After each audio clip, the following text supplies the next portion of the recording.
Good evening and welcome back to the Shadows of Drakkenheim. My name is Monty Martin and this is the Dungeon Dudes weekly Dungeons & Dragons 5th edition live stream campaign with yours truly as Dungeon Master. And I'm Kelly McLaughlin playing Wilhelm Wolfsbane, the human swashbuckler rogue. And we're joined today by our good friends. Jill Denitis playing Rudy Whitaker, the Shifter Eldritch Knight. And Joe O'Gorman playing Wrath, the Aasimar Warlock. Thank you for joining us once again. If you are just tuning in for the very first time, welcome. We are the Dungeon Dudes, and Kelly and I post new videos every Tuesday and Thursday on our YouTube channel, where we cover everything D&D, including advice for players and guides for Dungeon Masters. So check us out at youtube.com/dungeondudes. And you can join us on Tuesday nights when we record the campaign live on Twitch. You can check us out from 6 p.m. to 9 p.m. Eastern Time at twitch.tv/dungeon_dudes. You can also watch the video episodes of the show on YouTube, and you can also check them out as an audio-only podcast available at Apple Podcasts, Google Play, and Spotify. And of course, if you haven't heard already, we are running a little bit of a fun Kickstarter campaign right now. Woo! You might have heard of it. If you head on over to Drakkenheim.com, our Kickstarter is currently live. We have been blowing past our stretch goals with over 6,000 backers, raising well over $650,000 so far. Just in a little over our first week. We have greatly added to this book. One of our most recent stretch goals that we just hit, for those of you that have been watching Shadows of Drakkenheim, the infamous Duchess of Shadows of Drakkenheim has returned to the city of Drakkenheim as an adventure in the in the book. So if you enjoyed the saga of the Duchess here and enjoyed how much that spun out of control and maybe want to stop that before it ever happened, now you can, because we've added that back into the original book. Our next stretch goal coming up at 700k is going to be adding more contaminated spells to the book. If you haven't heard, of course you all know now about our delirium contamination. If you've been following the show, contaminated spells are a new mechanic where the caster gains a level of contamination and consumes a delirium shard in the process of casting the spell. The result is a spell that is much more powerful than normal, and we've drawn inspiration from both some cool new effects and also existing spells that are in the OGL. We have contaminated them and transformed them into awful, more powerful, and more uncontrollable versions of themselves. So that is our next stretch goal, is to add more of these to the book and see if that's a cool idea. I also wanted to do a little bit of a throwback. I was organizing some of my old notebooks the other day, earlier this week, and I found a notebook that I think is either from 2017 or maybe 2018. So this notebook, parts of this notebook are definitely things that I did before we even started the Dungeon Dudes YouTube channel, but I wanted to show. This is like the ultrasound of Drakkenheim. Let's see if it pops up here. This is like the very first sketch that I made of Drakkenheim when I was conceiving of like an urban ruined city campaign, and it has like some really, I don't even know what I was thinking in there. I've got like the Deadwood Gardens and the Ghost Square, flooded sewer. We still have a great castle and a cathedral square in there. We've got a mage tower. I've got a mountain and a waterfall.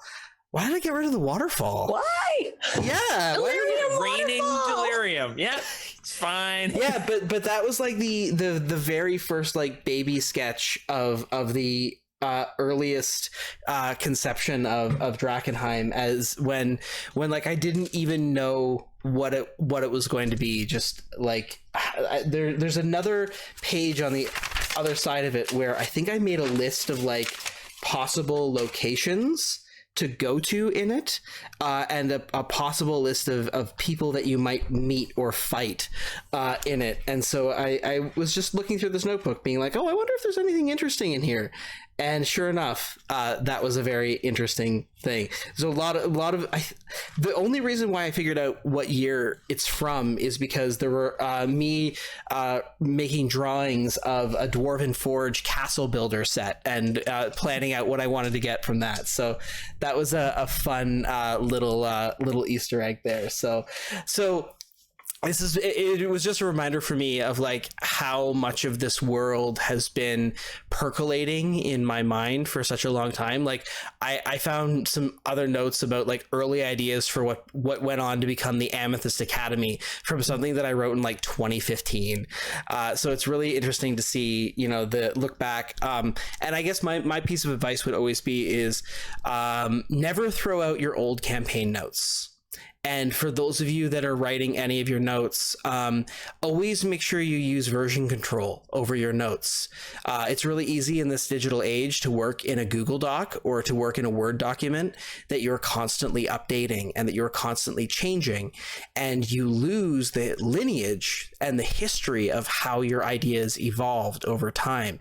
And I've always been someone that I always start new notes. I start new notebooks and do new things. And it was real interesting thing to look back on where these ideas came from in this project. So with that, please check out our Kickstarter, Drakkenheim.com. And for now, let us return to the ruins. Drakkenheim is no more. For 15 years, we foolishly believed the madness and mayhem of that crumbling city was confined to the ruins. We were wrong. Insidious horrors have crept out of the shadow of Drakkenheim into a world unprepared for such nightmares.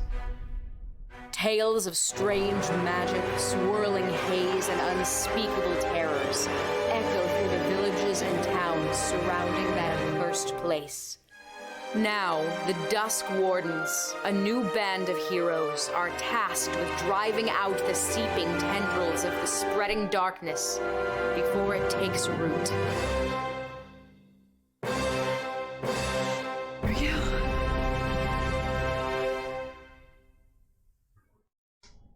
Welcome back to the Shadows of Drakkenheim.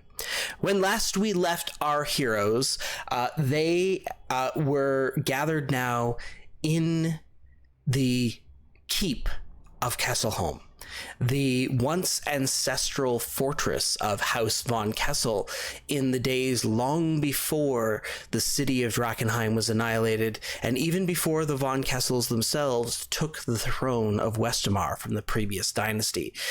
This ancestral house is now the domain of one Countess Constance Kleinkessel, who has now rules over this area. And our heroes have accepted an invitation at the behest of Petra and Ansem of the Hooded Lanterns to join the Countess and the Lieutenant Commander Elias Drexel at dinner. Our heroes now are within the Great Hall of the Kesselholm Keep. This is the Kesselholm Keep is a very ancient tower, a practical one at that. What once might have been originally even just a tower, a square tower, was then expanded out with rounded bastion towers on either side, and then courtyards on either side, and a bridge that spans across a cliff-lined river that overlooks Lake Dray. And so the Great Hall itself fills the entire first floor of the keep proper. So it is... The stone walls have a wooden, very beautiful hardwood floor underneath, with luscious rugs and carpets, and these long tables that have been set up for dining that that sit before a throne that has the head of a green dragon and its claws clasping down over it. There are tall windows and cushioned benches all throughout the chamber, and then the second level of the of the Great Hall is actually a gallery that rings along the entire top level, and above the throne is a pipe organ and a band that is playing several stringed instruments. There are 2 spiral staircases at the south end. One actually descends downward to the kitchens where Wrath earlier went to the latrines, and one goes back up to the gallery, and then you go from the gallery and up again into the ostensibly the apartments. There are other towers that are connected via bridges as well to the keep overall, and there are 2 there are 2 great hearths with roaring flames set on either side. And so as you sit down, an array of fine meats, many of which are almost raw in how cooked they've been, are brought out for you to sample, along with sort of a blood puddings, bone marrow. It's a very carnivorous meal, although there's copious bread that the hooded lanterns are using to sop up every last bit of the juices of the meals that they're eating. Red wine is being served throughout. There's a pair of servers that are coming up and down from the stairs, bringing things out, and the whole time the Chamberlain, De Vries, he is overseeing everything. He looks at every plate as it comes up to be served to you, scanning around to make sure, and even for a moment he takes out a kerchief and polishes away some of the dust on the floor to make everything look proper in its place. And it is here, seated where you are seated with Petra and Ansem, that there is a flourish from the band. A chord is played on the organ, and dramatic chord at that. And descending from the spiral staircase from the upper level comes the Countess. She is flanked by a pair of her own attendants, and she walks across the upper gallery, looking down upon everyone's surveyed as she makes her entrance to the other set of spiral staircases and descends down once more. The Countess herself is a voluptuous woman, perhaps in her late 40s. She has gleaming emerald eyes, crimson red lips, and a flushed round face, with a very small pointed nose. Her hair is jet black, and it is tied up into buns and braids that has an intricate headpiece interwoven into it that is set with pearls. She is wearing a scarlet gown and is absolutely dripping with jewelry. She has painted fingernails that are sharpened into points. And as she comes down into the hall, she almost licks her lips for a moment. And a servant comes up to her and brings her a glass of wine, which she immediately begins running her finger along. She makes eye contact with the Chamberlain and finally says, "Welcome, darlings, to my home. I understand we have some new guests this evening. Well, Chamberlain, are you going to introduce our guests?" And the Chamberlain immediately hurries and says, "Presenting the Countess Constance Kleinkessel."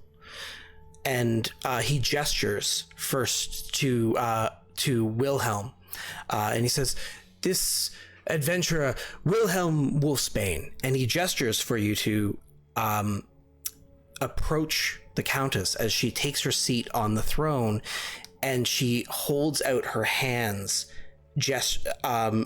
holds out her hand that is flush with rings. I approach, and I'm going to lock eyes with her, kneel, And without breaking eye contact, I hold her hand and kiss one of the rings. All right. Her hand is freezing cold. Noted. And as you return, he gestures then to Wrath. Says the one known as Raphael. I approach as Wilhelm did, and in a courtly, that of a mage, I will bow and then approach and kiss the ring. And finally, Rudy Whitaker.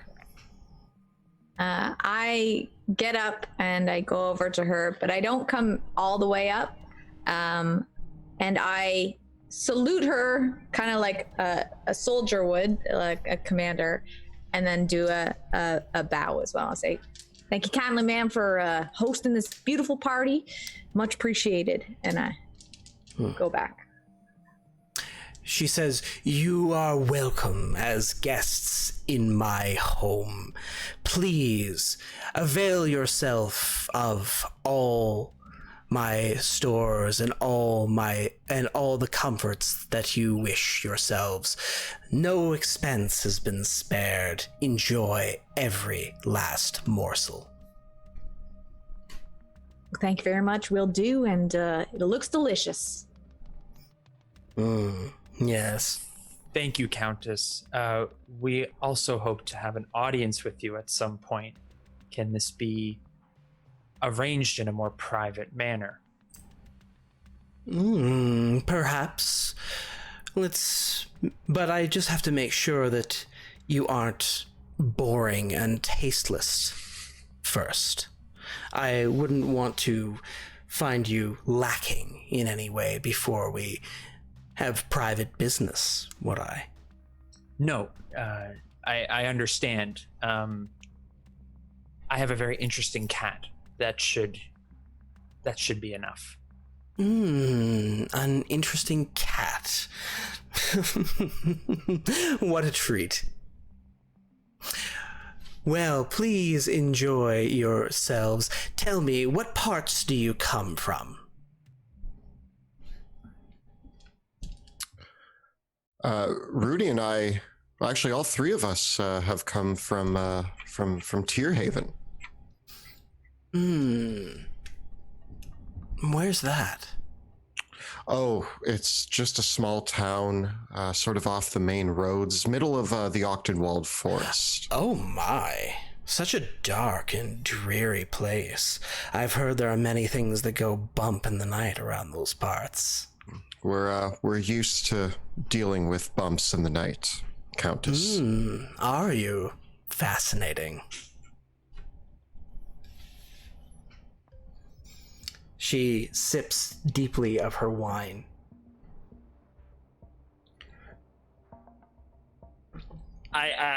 In Rudy's head, should we start to question her about the delirium, or do we wait for a more private encounter? And I just kind of like gesture like no, but like I just look like I'm doing something weird because I'm not trying to do that. I'm like, no.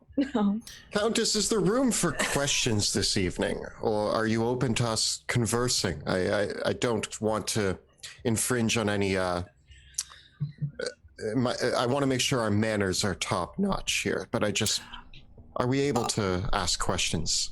Oh, but of course, I would relish any tidbit of gossip or any morsel of story you might have to offer. We get so few visitors in Castleholm these days.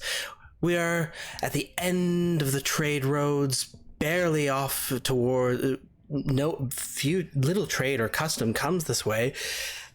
And of course, so many folk are now so wary of making the journey. I must say, I am very excited to have such interesting and well-traveled guests attending. Well, it's our pleasure to be here. I don't want to dampen the mood or anything with my tales, but given the evening, is it like thunderstorming outside still? Is that like... There's a light rain. Yep. Given the evening and the nature of how our visit has gone so far, Kesselholm seems ripe with ghost stories these days, and I'm very fascinated by them. And I'm wondering if that is something left for the commoners in the village, or if you yourself indulge in these ghost stories that are making the rounds around town of creatures that do go bump in the night. Oh, I think you'll find that there are things that go bump in the night often are blown out of proportion for country bumpkins, I find. Those who have little knowledge of the way the world actually works are very quick to think of ghost stories and explanations of the supernatural to justify their smallest little trifling fears. For them, they're afraid of the idea that there could be chaos or uncertainty. They find it almost abhorrent that there must be some great thing controlling it all, but I say enjoy the wine.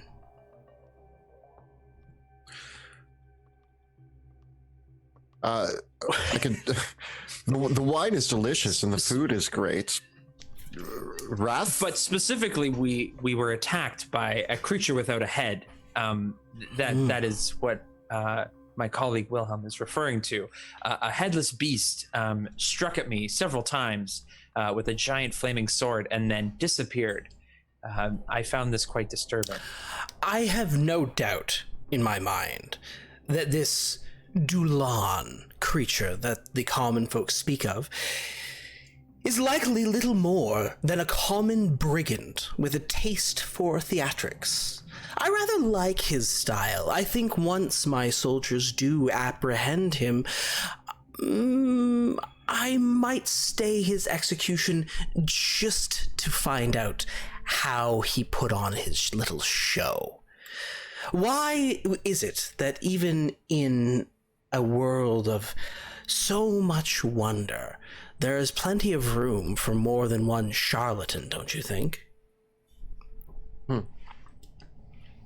I am too fascinated by his powers, and I want to understand better what he has done to my poor chest. Certainly, you are fortunate to have survived, and my great apologies that we have not been able to keep the roads as well patrolled and maintained of late. I do assure you that my castellan and my soldiers are doing their utmost to keep the area safe, but of course, things are stretched thin these days. Well, are you talking about the soldiers that are at the lodge? Ah, yes, the Steel Fangs. Very expensive security, I might add. Some of the finest soldiers in all of Westamar protecting this little village, and yet people complain. I have been nothing but a beneficent overseer of this domain, and yet people treat me like I am some sort of interloper. I am as much a von Kessel as any of the previous rulers here, just in name, but in name only. I am not, but the blood is just as thick in me as anyone else's. Well, I mean, we've been here, a little bit of time now, and I don't know if you're getting your money's worth, because they seem to be hauled up over at that lodge. I've yet to see them in that village they're supposed to be protected. If they were in the village, they wouldn't be protecting the roads now, would they? You're right. But I haven't seen them on the roads either. Well, you're not on the roads right now, are you? Not right now. And pray tell, since arriving here, have you been on the roads more than once? I was on the road and attacked by a headless horseman, so So you have a sample size of 1. All right. I don't think she meant any offense, Countess. We're just making conversation and getting to know the lay of the land, so to speak. Too often, common superstitions breed from individual experiences. I find such pedestrian things and claims to be most unsatisfying and very unappetizing. Countess, you say that the blood is as thick in you as any other Von Kessel. Were you... How is it that you came to be on the throne in this place? I know that there was a great tragedy here, not but maybe around 10 years ago, I suspect. And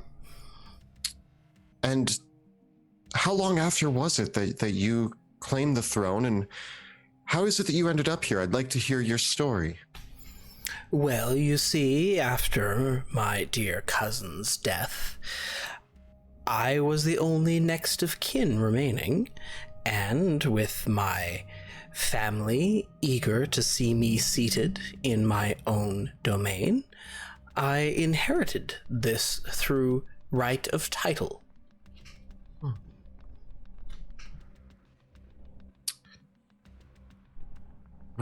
So you were the next person in line for the throne. Did nobody survive the massacre here? I must admit, by the time I found out about it, it had already from what I understand, the corpses had already long cooled.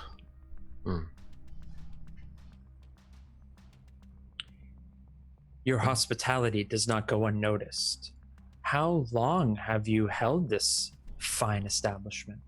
A few years now, since several months after the end of the war.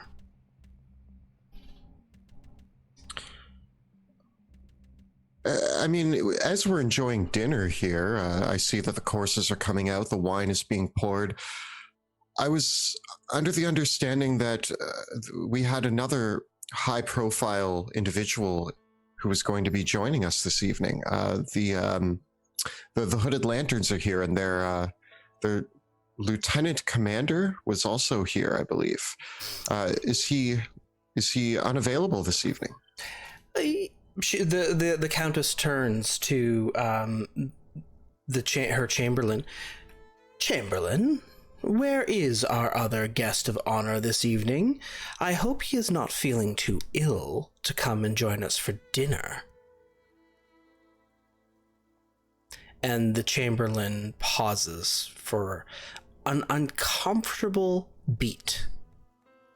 He says, "Yes, Your Grace, I will go and fetch him. Certainly, if he has fallen ill or is indisposed, he still can make a brief appearance, I would hope. Certainly, I believe his charges would much like to see that he is in good health, yes." With that, the Chamberlain scurries away and up the stairs towards the apartments.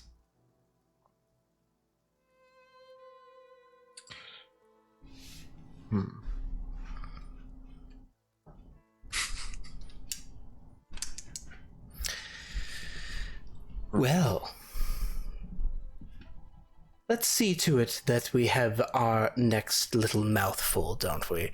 Come on, just because the Chamberlain isn't ordering you around doesn't mean that you don't need to work just as fast. Bring out the next course. Ooh.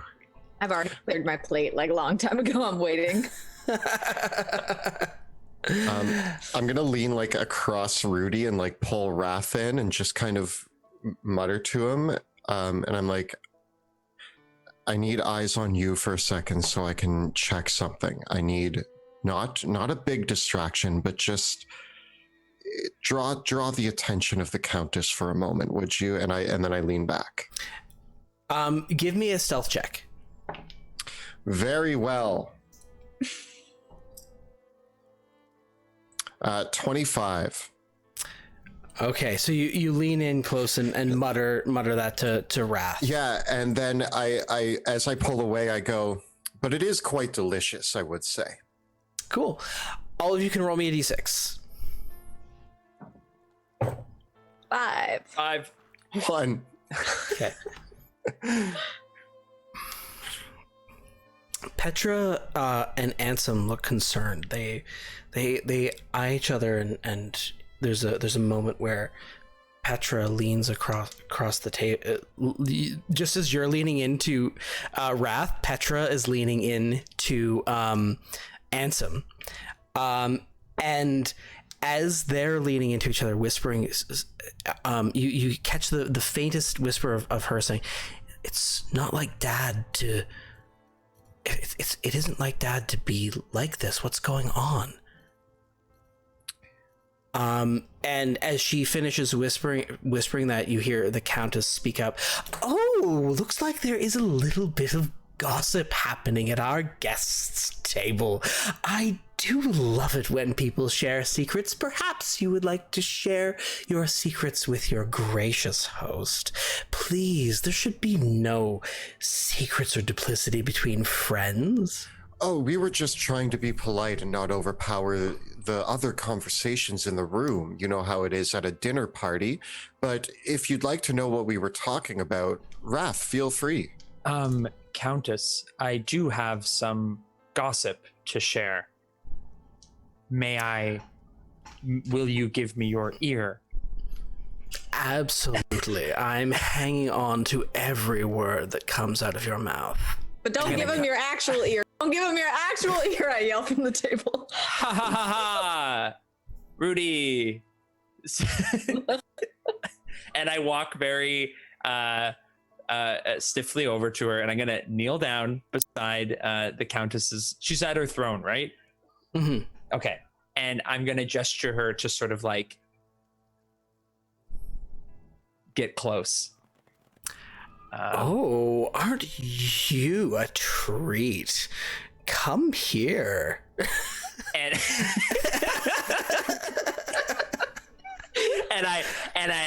and I give like the look over both shoulders just to make sure there's no one within earshot, and I get really close and I say, "Are you going to nibble on my ear with your little secrets?"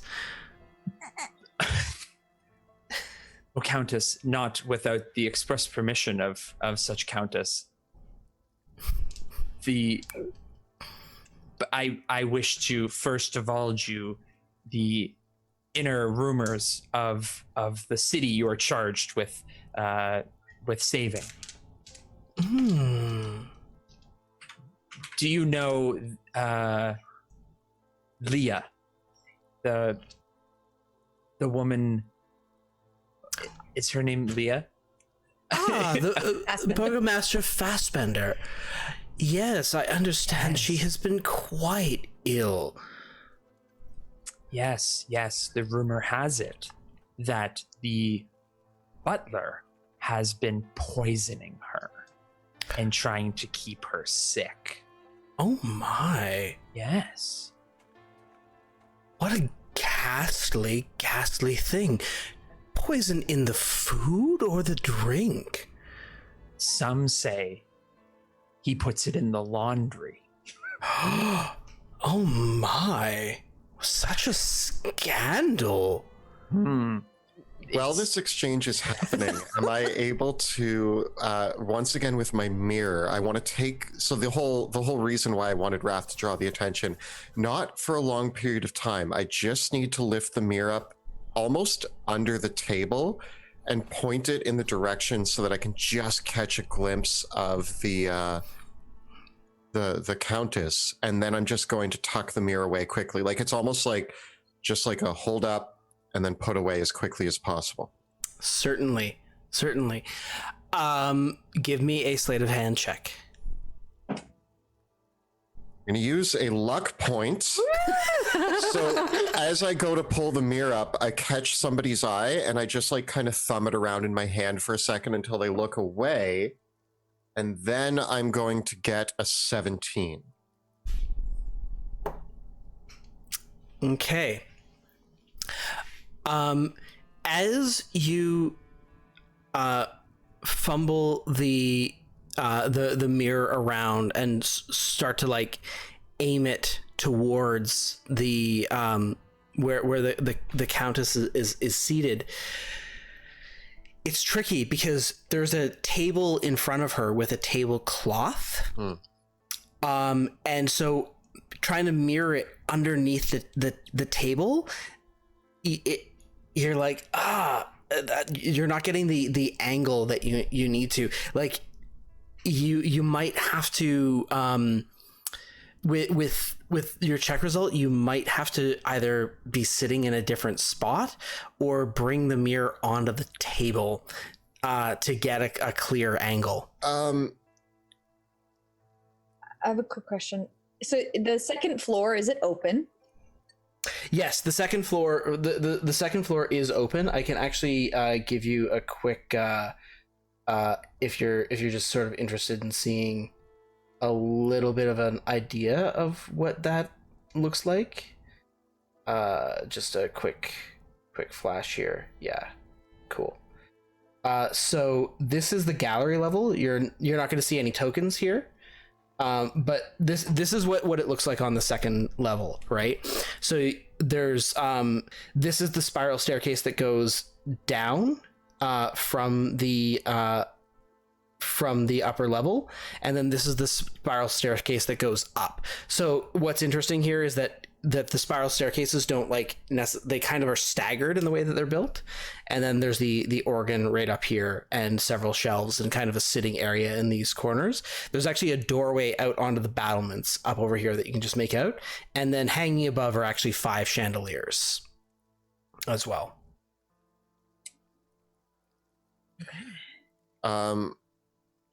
Rudy, if you don't have a plan, I might do something, but if you have something, you go. So I actually, still with the mirror, I am assuming it's a pretty small mirror. Like, does it fit in the palm of my hand? Roll a d6. 5. It's about the size of your hand.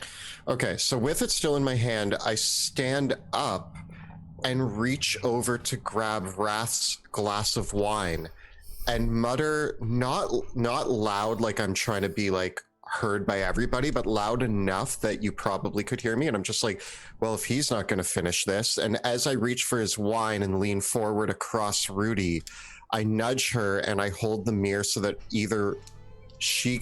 hopefully she can get a glance as I'm reaching to try to like block the Countess's view of anything going on, but also try to just, it's like a bait and switch. Oh, okay.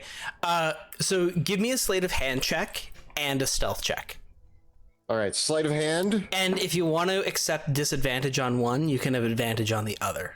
Ooh. I will just take them both as is because I just got a 20 on my sleight of hand check. Okay.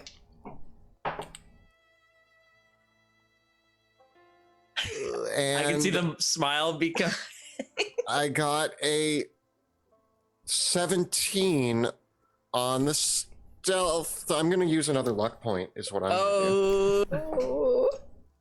Okay, I got a 27 on the stealth check. There you go. Okay. So you're in kind of what appears to be a bit of a clumsy gesture, but is not. You manage to grab the glass of wine and you slide the mirror up, and you are reasonably confident that you do not see her reflection in the mirror. Cool. I don't say anything. Did Rudy see it or did I see it? Just you have seen it. Okay. I grab Wrath's glass of wine and I take a sip of it, and mine is empty, and I just kind of switch my glass over to where his was and take his, and I look at Rudy and I just kind of nod. Mm-hmm.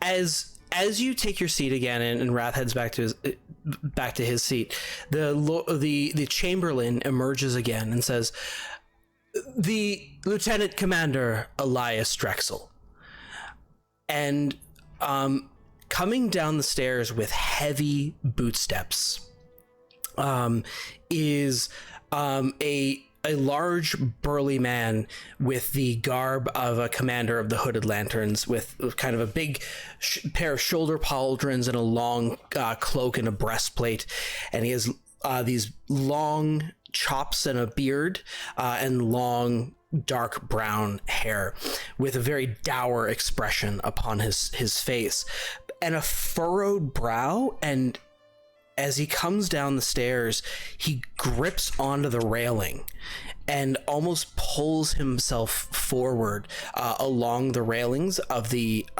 gallery, and the whole time is like clutching onto the banister of the staircase as he comes down, as he sort of slides himself forward and somewhat almost like with a very uneven and jerky sort of gait. And he steps forward and raises his hand as he does, and the Chamberlain rushes ahead of him, pulls out the chair at the end of the table, and seats him down at the table right here with you, and he plonks in his seat and puts his hands down on the table and stares forward almost blankly. I look at Petra and Ansem, and I kind of just snap to get their attention. Do they see me? Oh, they're kind of looking at Elias Drexel. They're like, there's visible confusion in their faces. Okay. Because I want to kind of gesture and be like, is your father... Do I know he's their father? You would have to get their attention because okay. You heard them call him Dad, but they haven't told you that. Okay. Yeah. Petra, Ansem, you're commander? He's looking a bit... serious. Is he okay to join us for dinner? He barks out, "I'm fine. Where's Countess? Thank you. Wine, please."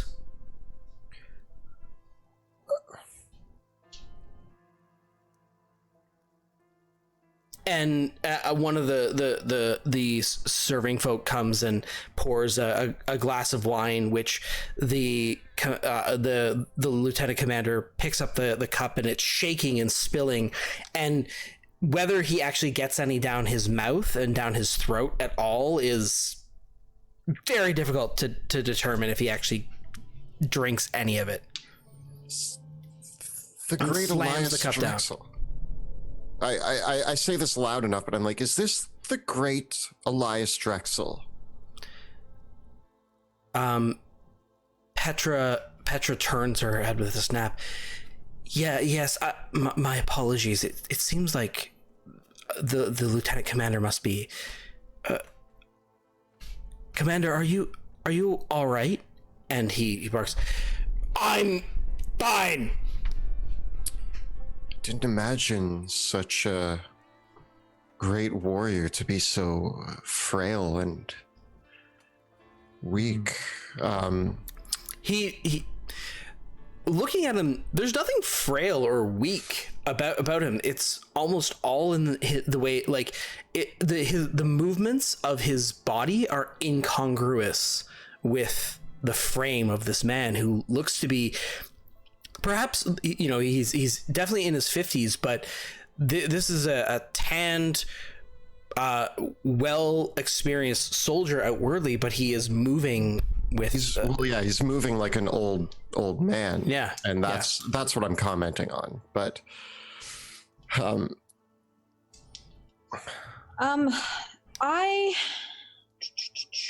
do we have?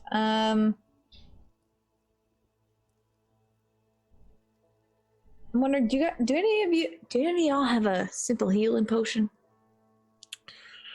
I mean, yeah. You guys can make stealth checks if you're gonna whisper like that. I am gonna stealth. 10. 13. Are you feeling ill? My, whispers. This man clearly needs wine, not a healing potion. I assure you that if I understand, it seems that his condition is not ideal. I will absolutely make sure.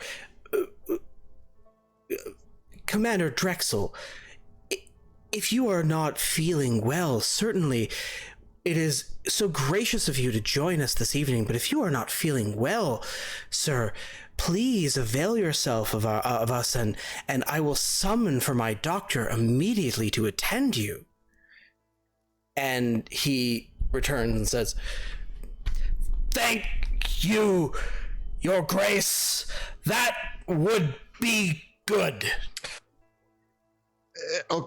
This might be a stretch, but can I draw any comparisons to my recent experience, having been charmed by a creature of the night and witnessing Elias Drexel? Am I able to discern that perhaps he is under some sort of spell or charm? Give me an insight check. I get an 11. He's absolutely acting strangely, whether he is sick or mad or mind controlled or something is wrong with him, but what it is, you can't tell. I'm gonna try something. I kind of lean forward and I try to get Elias Drexel to look at me. And I say to him, he's staring blankly forward. Commander Drexel, I've heard a lot of stories about you. Used to be a great warrior in the Civil War. Could you tell me a little bit about that?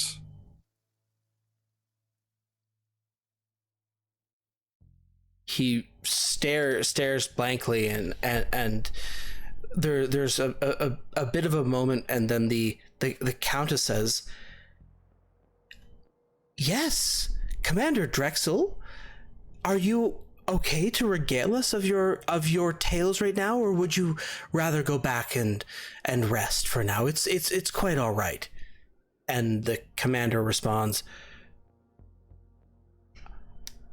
"I can excuse myself perhaps another time." And he stands up with a shake, and the Chamberlain goes to escort him away. And I stand up immediately and I say, "You know what? Let me help, just in case. You never know if he falls or something. Chamberlain, no offense, but you don't look like you're ready to lift this big boy up the stairs. Let me help you." And I put out my arm. Petra and Ansem also rise up, and we can help him. We can see him away. "Oh no, it's fine. You enjoy your dinner. I would be honored if I could take him up to his room and help him out. Maybe, prestidigitate, a bit to help him out, Cool. Make a persuasion check. 15. 15.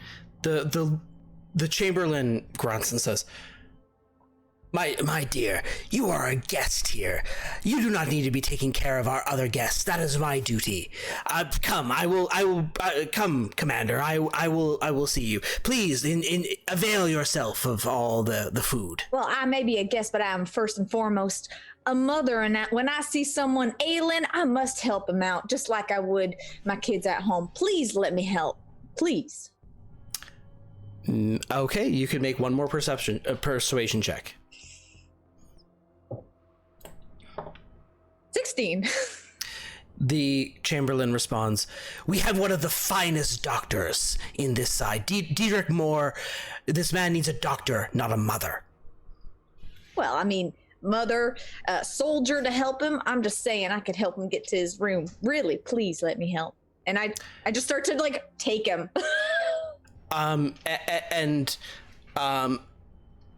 The at that the Countess speaks of, "My guest, your conduct is very improper. Please allow my staff to do their jobs. Take your seat." All right, I'm sorry. I was just trying to be helpful and of course, you know, be of help. But if I'm not wanted, I'll sit down with my impropriety. And I thump down in my seat and I say, "I assure you, my staff are capable of seeing to his every need. Don't worry about him." well, I mean, I hope they would consider if even coming down this route, they wouldn't have even brought him down in the first place. So, and he wouldn't have to be maybe embarrassed by his conduct. "It's quite all right."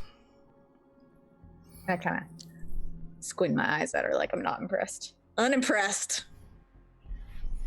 Is Elias well covered?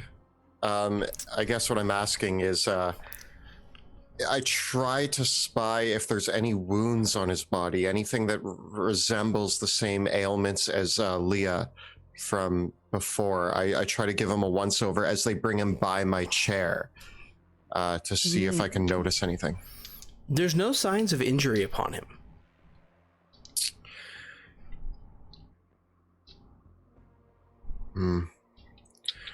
In your mind, Wilhelm, I want to ask you, did you get the information you needed? And if you did, take a sip of wine. I sip my wine. Is the Countess dangerous? Take a sip of wine if yes, don't if no. I take a large sip of wine. Is that my wine? Take a sip of wine if it is, and not. I finish the glass of wine. Chamberlain. "Let me reassure you," the Countess speaks. "You three have been lovely company. Where are you staying in Kesselholm?" We are staying the Moose and Squirrel.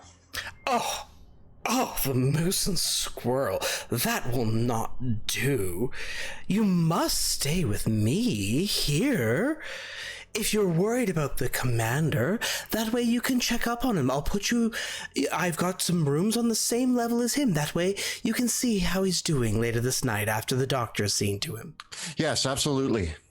I mean, that's mighty kind of you. I appreciate it. Just thinking about seeing someone who's not doing so well, I can't help but worry about him. So, mighty kind. Well, then it's settled then. We'll be having a sleepover. How wonderful.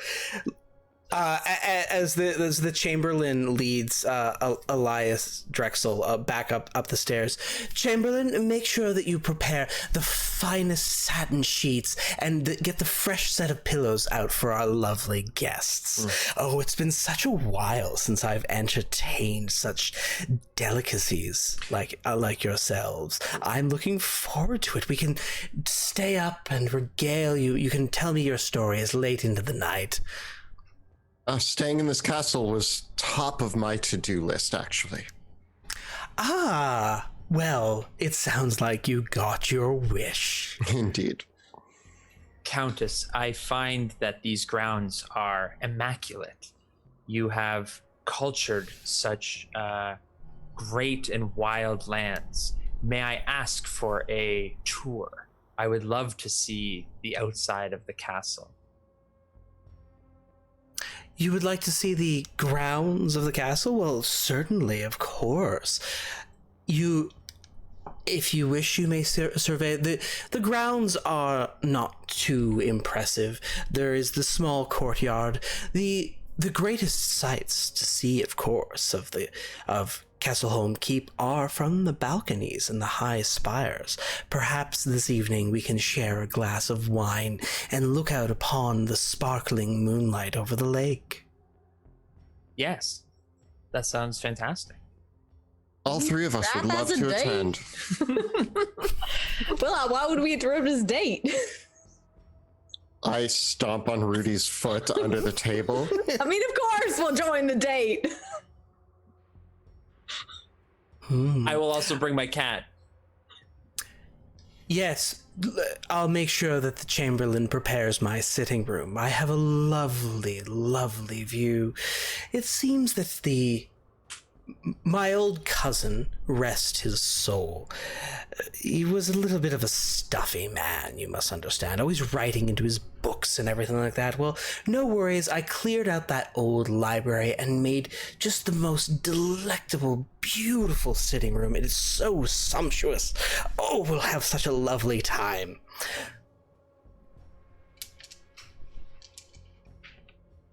I'd say this dinner's going well, wouldn't you? I mean, the food's fantastic. That's all I can say.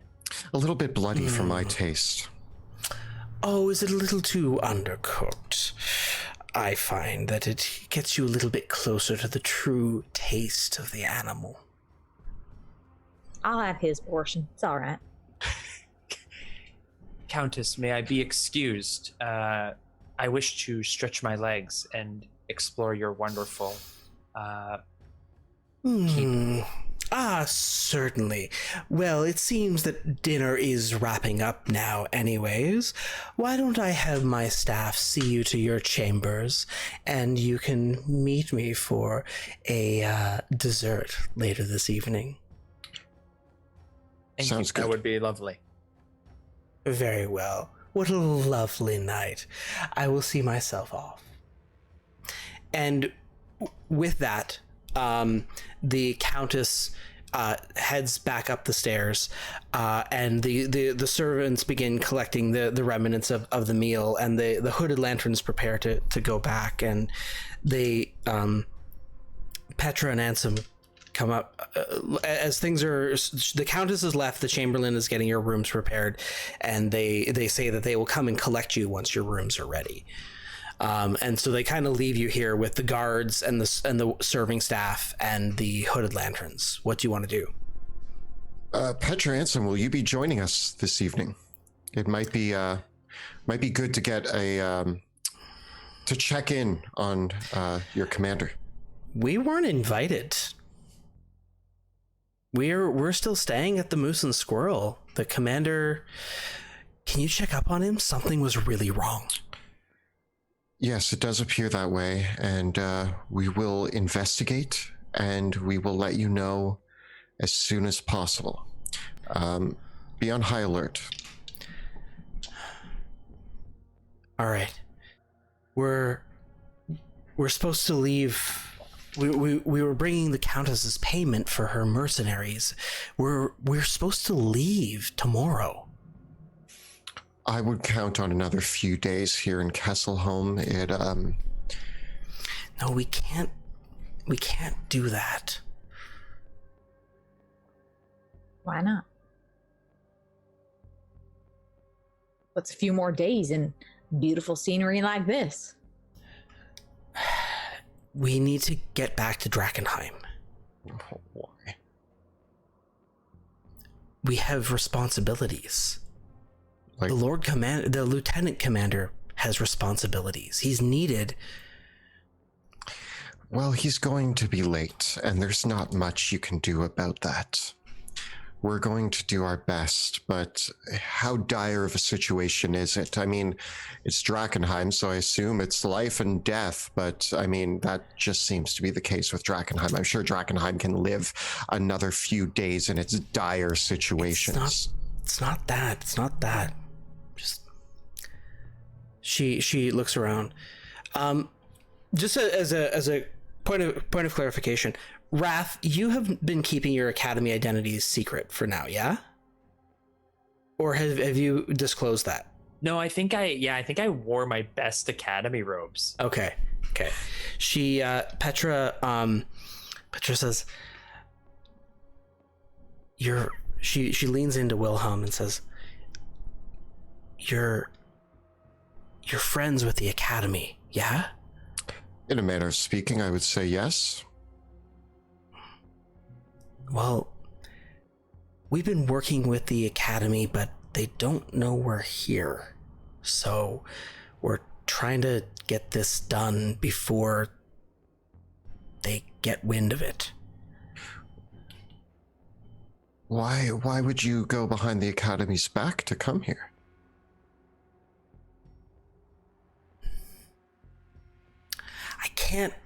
I can't tell you that. But I understand. It's military business, you understand, but it doesn't, with respect, it's neither the business of the Academy, nor it is the business of civilians. We're just here trying to get military support from the Countess, and we're on a schedule. So sticking around here for a lot longer is a bit of a problem for us. Petra, Ansem, I completely understand and I respect what you're saying.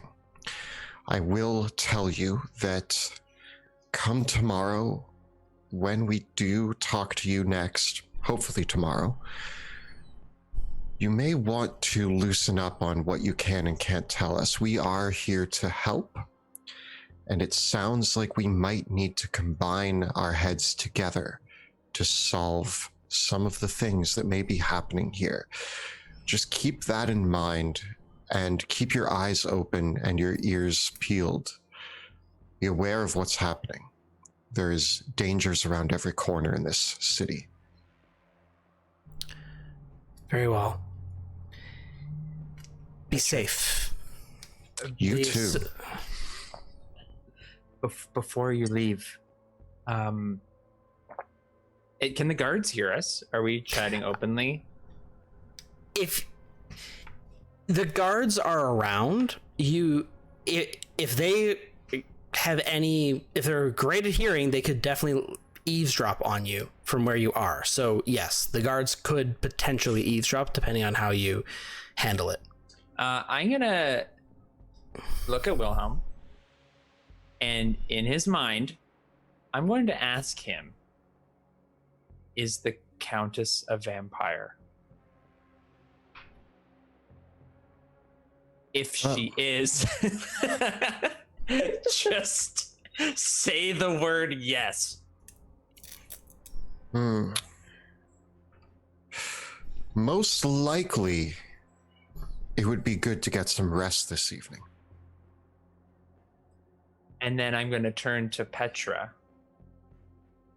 and in her mind, I'm going to just look into her eyes. We have reason to believe that the Countess is a vampire. Her eyes go wide. And nope, I don't know. I act naturally, drink accordingly. It may be best that you do not leave this place tonight for your father's life. She responds, we will be at the Moose and Squirrel. Good. And I want to just take a look around. So there's guards in here, and they're currently going and they're currently preparing our bed chambers, right? Correct. Okay. Yeah. So with where you are, with that, the hooded lanterns depart. And you are the serving staff bring some coffee, or some evening drinks if you would like a cocktail of some kind. And as they depart, the for the most part, if we sort of clear out the room here, basically, as the evening clears out, kind of the only folks that are left up here are the guards.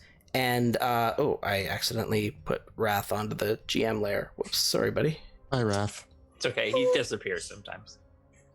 Yeah. So basically, there's the few guards that are sort of posted around on either side of the throne, and then at the entrances, and then just the group of you, and then there's one of the castle staff is sort of bringing you what you need up from the kitchen. But they're beyond that, the staff, he's just kind of cleaning up, picking up the dishes and changing and washing things down and sort of mopping up as they prepare your rooms.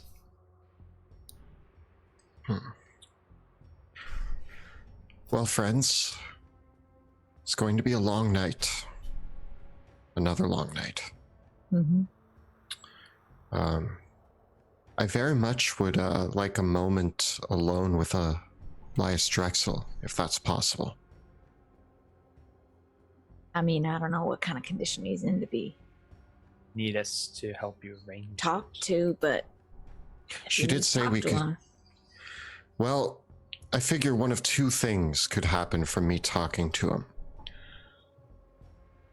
Either way, I'm going to get answers, and possibly I could jog his memory, get him to snap out of it somehow. But I'm unsure of the weight of the effects that are on him. But I would very much like to check in on him and make sure he's doing okay. All right, we can have your back on that. All right. Perhaps once we are seen to our rooms, I'll go pay him a visit. Sounds good. I mean, while we're waiting, Wrath, maybe does Bruce want to take a look around? I mean, he can probably be pretty inconspicuous. I don't know about a Houdini flying around here, if that's any more subtle, but...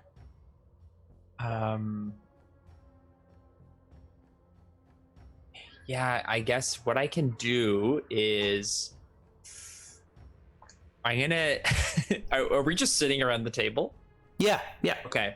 I'm gonna like put my hands like put my head down sort of and you know it look like I'm kind of like leaning like kind of like looking at I guess Wilhelm beside me.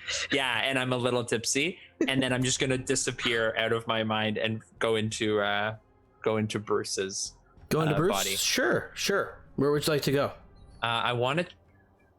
I've been downstairs, big bust. I'm gonna go up. Okay, cool. Where would you like to? Which way would you like to go? You said that both stairs go upstairs, or just the one side goes upstairs? Yeah. So the way that it works here is the and as you do, all of you roll me a d6. 5. 6! 2. Okay. As you Bruce kind of scurries up. So this set of stairs here, here, it goes up to the gallery, and then on the from the gallery level, right? This being the gallery level here, you've got the way out to the battlements over here. This is where you come up, and then this goes up again to the quarters. Okay, so yeah, Bruce is gonna keep tracking to the quarters first. I assume that's where they're getting us ready to stay there, maybe. So yeah, he's gonna keep he's gonna head on up and try to sneak around the quarters upstairs to start. Okay, cool. So basically, here's what you get here. I'll just pull this up here once more. He has basically a range of approximately 100 feet within me, so I'm hoping that I can get. Yeah, you could basically send him almost anywhere in the castle with that. So to sort of give you the idea of what you see here, I'll bring you all up over here now to the quarters level.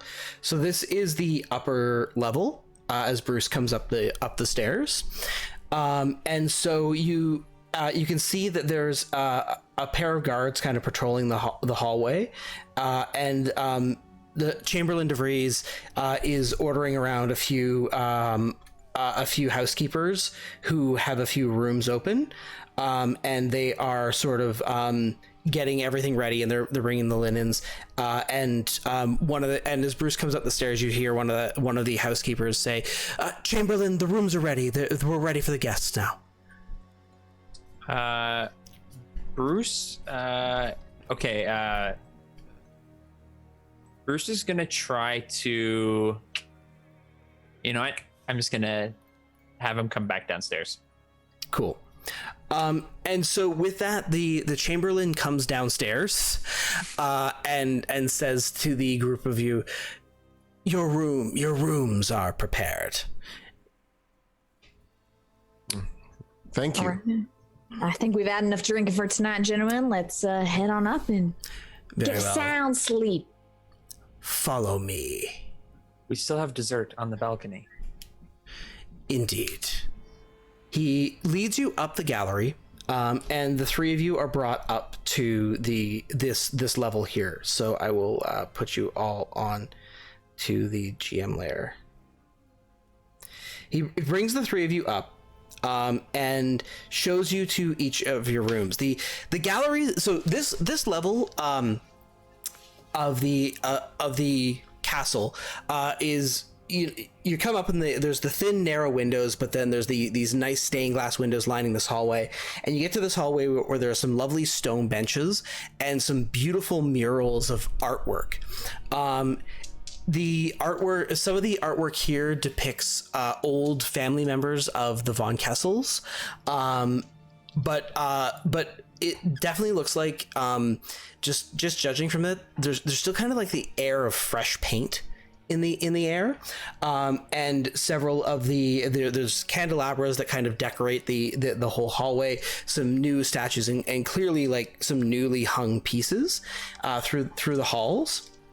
And these the chambers that you are led to are very, very luxurious, and the Chamberlain says, "Yes, these you are in very fine hands. With the Countess having no offspring of her own, nor being married, these normally would be the apartments for the Von Kessels themselves. So please enjoy these fine rooms. There is one for each of you." Wow, thank you so much. I've never stayed somewhere so nice. And he leads you to the rooms are well appointed with canopied beds. Every room has its own stove in it that has been lit with coal and is warming them all up. The Chamberlain says, "If you need to relieve the call of nature," he gestures to the hallways, "simply ring and one of our servants will escort you to the garderobes. And please you are free to wander through this level and he gestures towards here. If you wish, you may use the parlor across the bridge in the other tower. You are free to spend your time there. The Countess's apartment is upstairs. I will call for you when she is ready for you." Thank you. Please avail yourselves of whatever you should need. If you need any food, water, wine, or other accoutrements, please do not hesitate to ask. If you are wondering, the Lieutenant Commander is here nearby. The doctor is seeing to him and has asked to not be disturbed. So please, for the time being, until we get the doctor's permission, it is best to leave the Lieutenant Commander to his own. And how long is usually the doctor's visit with the Lieutenant Commander? I'm very worried about him. Understandably so, but of course these things take time. Of course. Whenever he's finished, may I speak with the doctor? I will certainly see to it that Dr. Moore can speak with you if needed. Thank you very much. Well, I know we all have our own rooms, but the night is young. Shall we just go into one of our rooms and start the pre-party? Yes, Rudy's room will be the party room. All right. All right. Come into my room. I imagine we all go in and close the door behind us. Yep. Cool. And I'm going to go to the far end of the room so that we're away from the door, and I'm going to kind of beckon my two friends over. Are we sure we're not going to be overheard in here? I'm not sure. I'm going to talk as softly as possible. There's nothing to talk about except that I think the Countess likes me, and then in your heads, she might be a vampire. Rule number 48, discretion is the better part of valor, but do not let indecision inhibit action. We need to be discreet, but we need to act. But Wrath, I'm going to try to be as candid as possible. Wrath, you have a date tonight. What would you have us do while you go on this date? What the heck is our plan? I do not believe this is a date. We may all be invited, although I do not understand the subtleties of human invitations. I mean, she was definitely flirting with it. You go on your date. I'm so proud of you, Wrath. I never thought this day would happen. It's been a while, and I didn't know what to say. She really caught me. I mean, it's just sad that a vampire is flirting and not a regular girl, but I mean, we'll take it where we can get it, all right? She is drawn to power. Wrath, be careful around her. I know that this is an exciting time for you and you have this wonderful date, but she may eat you alive. This Literally. Risk I am willing to take. No, I may be able to get close to her and understand more. Wrath, how's your willpower this evening? Are you feeling strong? I am the strongest I have ever been, Wilhelm. You must know that the depths of my knowledge are as vast as the cosmos themselves. My power is limitless. My technique flawless. There's nothing. Right, so I'm concerned. Elaborate. You're not going there alone. You can't. We need eyes on you. We need to know if something goes wrong. I was gonna say, technically he's not gonna be alone. Bruce is with him, but if we need eyes, then that's different. Well, so my worry is that if I know that Bruce is a great being or whatever, but hold your tongue. I can't. I'm talking, Wrath. I'm not holding my tongue. If you get persuaded somehow, does Bruce lose the power to come get us? I assume that Bruce is here through you. I want you to first apologize to Bruce. And he's sitting near the coal fire, cleaning himself. He seems fine. I don't think he needs an apology from me. He lays down and begins purring. See? Wilhelm? Bruce, I'm sorry. For whatever it is that Wrath says I should be sorry for. Half-hearted, but accepted. Well, I do the look around. I can be DeVries. We may find that this could be helpful before or after any sort of meeting. We do not need to send me in alone. I do not believe there is any sort of chemistry. Rudy also invited herself, so that kind of threw off the whole vibe. And I think that we would be much better to start snooping around on our own. We have the keys from the other butler, and we must act quickly, because if his death is discovered, then our chances to learn the true nature of this mystery grow slim. Well, I mean, just... what if Houdini goes with you? And that way, you can send him our way if something seems to be going wrong, or I can check in you from time to time. Is our plan this evening to gather information, or are we planning to act? This is important. We should all be on the same page on this.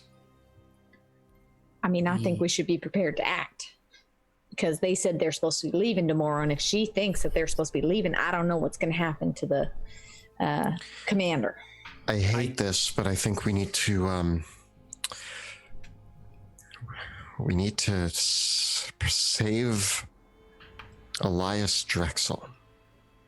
Yes, I thought that was very clear. The man seems to be under some kind of spell. Also, I told Petra that she might be a vampire, and she said she was going to sleep at the monkey. Moose and Squirrel. Moose and Squirrel. She was going to stay at the Moose and Squirrel. Did she understand my message? Did you? I think she with her words, she did not say so, but her tone implied that she understood you. Got it. Interesting. What that means, I have no idea. Are they going to get reinforcements? Are they going to come later? Who knows? I believe action may be necessary. We discovered the true nature of, Wilhelm, it was you that was suspicious of the butler to begin with, that led us down this path. Here's a piece of the puzzle that we still need and do not have, and getting this information is going to be tricky, but we do not know where the Countess rests. Remember what the barkeep said at the Moose and Squirrel, Boris. We need to find the place where she rests and expose her to sunlight. I can only assume that this place that she rests is not her chambers. I'm under the same assumption. This is why we must scout the area, look for any sort of... I was able to infiltrate downstairs under the guise of a serious bowel movement, and I was able to see into the kitchen. There did not appear to be any sort of hidden agenda. It was a simple kitchen. I did not see anything there yet, but it could be of further use. I believe that upstairs or other we have the places key, right, to the servants' quarters, and I don't know. I think that might be it, and those might not be in this tower. Remember, there's another tower that we can have access to. Is it, my friends? I will start to snoop around now before dessert. Do you have any objections? Do you wish to come with me?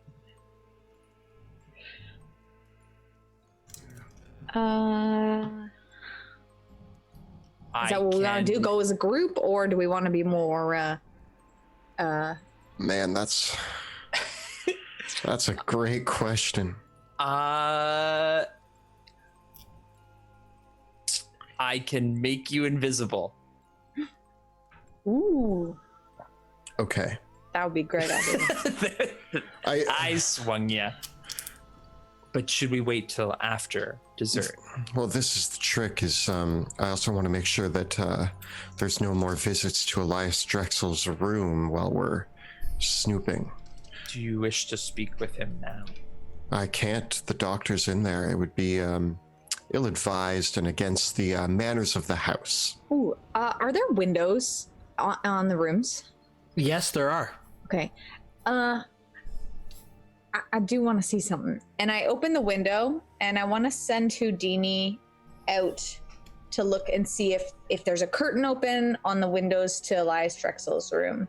And then I say, hold on a second. And my eyes go back to my head and I'm seeing through Houdini's eyes.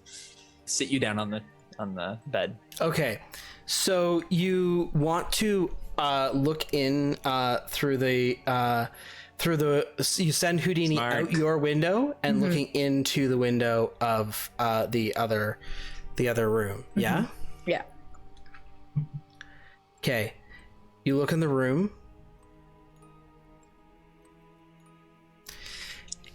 It's empty. All right, I come back into the room and I say, well, boys, he's not there, so he might already be in a lot of trouble. I say we all go. Well, now we need to find Elias Drexel and rescue him from whatever fate befalls him, I suppose. I think it's the right thing to do at this moment. All right, so what are you guys going to do? Right? You said you can make us invisible? Yes.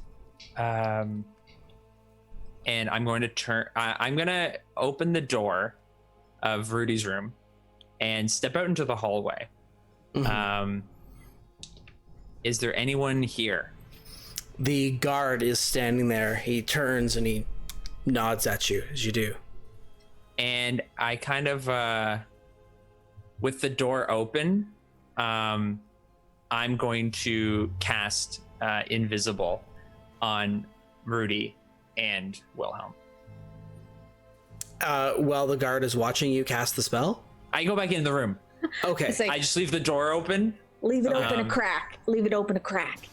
And you hear me say, oh, my stomach. Oh, I think I need to lay down. I will take care of you while Wrath goes for a walk. Thank you, Wilhelm. Brad, get out of here if you know what's good for you. Oh, Rudy. It must be going around. Whatever I had, you have now. must have been the raw meat. I'll be out fine. You go hang out. And then I'm going to try to gesture you towards the doorway. Rudy, Okay. I shan't leave you like this. I will stay by the bedside all evening if I must, but nobody else should see you like this, so I will close the door. Nobody come in. Lock it. I don't want them to see me like this.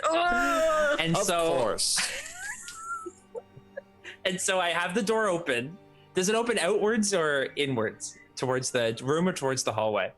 All the doors open into the rooms. Okay, so I'm going to keep the door open long enough, kind of playing up the part as I step into the hallway, and let these two kind of scurry out the door as I close it. And with that, that's where we'll take our break. And we are back from our short rest. We have finished our consumables, restocked on potions, and are back to playing some D&D. Let's get right down to it, shall we?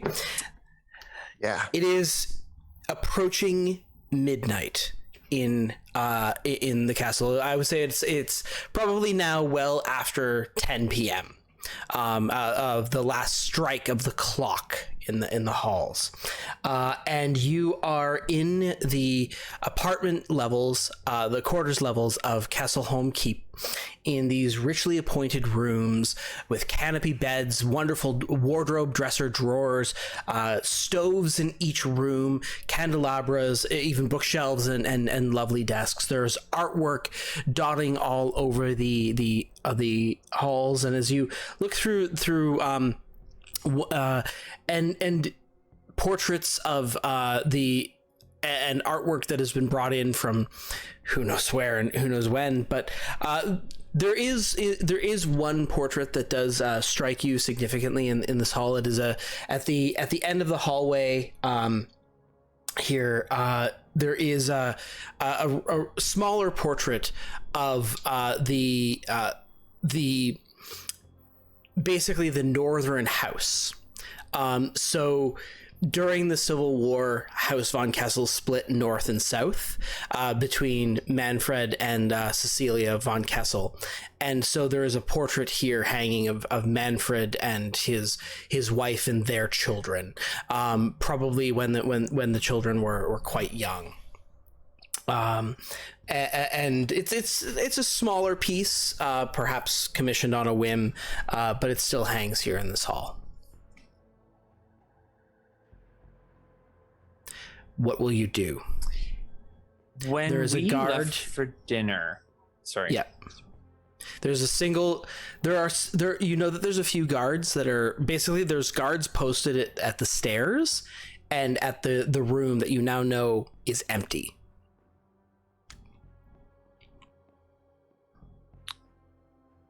Wilhelm's observing the portraits on the wall. And you're invisible, right? Yeah. just checking out the art, you know. I'm gonna walk towards the parlor room. So south and past the guard, and then all the way down the hallway. And I'm gonna walk at like a normal pace so that my colleagues can follow me. There's a single guard posted in here, and there is a one of the housekeepers is here in the room. And as you come into the chamber, she says, "Ah, my lord, can I fetch you anything? Coffee, a drink, perhaps? A cake?" It's a little late for cake. I would enjoy a tea, please. Certainly, my lord. And she scampers off back down the hallway in this direction where Rudy and Wilhelm are. The two of you can make just quick roll initiative right now. 19. Wilhelm? 27. Okay, so as she scampers down the hall, right where you're standing, you manage to like slip out of the way. Yeah. You can both roll stealth checks. 11. 23. In her, she doesn't seem like she heard either of you as she rushes off. I'm gonna look at the guard and say, I'm gonna just start to make conversation with the guard. So I'm gonna kind of put my back towards the stairs. Do these stairs lead up or down? These stairs actually lead up from here, and the guard says that's the Chamberlain's chambers. And I'm going to kind of approach the guard, and I'm gonna have Bruce, who's sort of like he's gonna sort of like gesture to behind me to check out upstairs. So he's just gonna sort of like kind of like do like the head turn, and I'm just gonna start to make conversation with the guard. Cool. While I wait for my tea. There is a doorway at the top of the stairs which is closed. I approach the doorway and very gently try the handle. It is locked. How quietly can I use these tools? Is that something that depends on your stealth check? I am going to pull out my thieves' tools and very quietly try to pick the lock on the door. Okay. Rudy, what are you going to do? I am going to stand behind him and watch guard. Invisibly. And you Raph, see, like, what will you do? tools. I'm gonna keep the guard engaged through a series of hilarious anecdotes, tall tales, and just general weather talk. Cool. All of you can roll a d6. 6. 5. 2. Okay. Wilhelm, give me a check with your thieves' tools.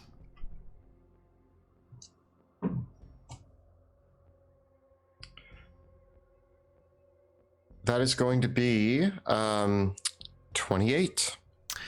Okay. You open the lock, and the door gives way. It opens. Like it's unlocked now. You could open it. I test the door just very quietly. I don't want it to squeak or anything, but I'm going to slowly open it and see if it starts to make a sound. I'm going to stop. Okay. It does not make a sound as you begin to open it up. I'm just going to open it enough that I could just kind of look into the room. Okay. I will just give you a quick peek up here.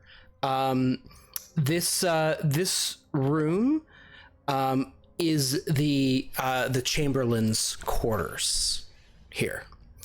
So it is a well-appointed room, as befits the head of the household of the staff, with its own sort of library and sitting room, and the Chamberlain's desk in here. It is immaculate, well-appointed, but it is not currently occupied. All right. I kind of turn and kind of nudge Rudy, I guess, because we're invisible, and mumble like I'm gonna like find where Rudy is and just be like, nothing here. And I walk back down the stairs. Okay. You can all roll a d6. 3. 1. 6. Okay. Rudy, make a stealth check. Natural 1. The door, Rudy closes the door with a slam. Do I hear it? Yes, you do. And as you hear the door slam, coming up along the hall with the T is Chamberlain DeVries. And one of the housekeeper has a plate of cakes, and the Chamberlain is coming with the tea. And as the Chamberlain's like, sir, I brought your tea, and the door slams shut, and there's like this awkward pregnant pause. I'm gonna quickly try to lock the door with my thieves' tools. Okay. Which way? With you on what side? With me on the outside, on the stairwell. Okay. Give me a quick check with your thieves' tools. That is going to be a 27. Hopefully that did it. It goes with a bit of a click, but the door slammed, and the guard goes, "What was that?" I heard it too. And the Chamberlain says, "Is that the beg pardon?" The Chamberlain says, "That was the door to my chamber. There can be a draft here sometimes. Let me see." Is Houdini here? Are the animals kind of just hanging around? Is that the idea? So Bruce was sort of after he nudged, Houdini's he's just sort invisible. of Houdini's invisible. Yeah. and Bruce is just sort of sitting near the bottom of the stairs. Bruce is going to jump up and knock the tea out of Helmar's hands. Try to. Okay. Bruce is a familiar, and familiars can't attack. Yeah. Can he be like? Can it be a playful interruption instead of? It's not an attack, Bruce but like can try to cause a distraction. Yes. By and so with Bruce, he can we'll say with Bruce, give me a sleight of hand check.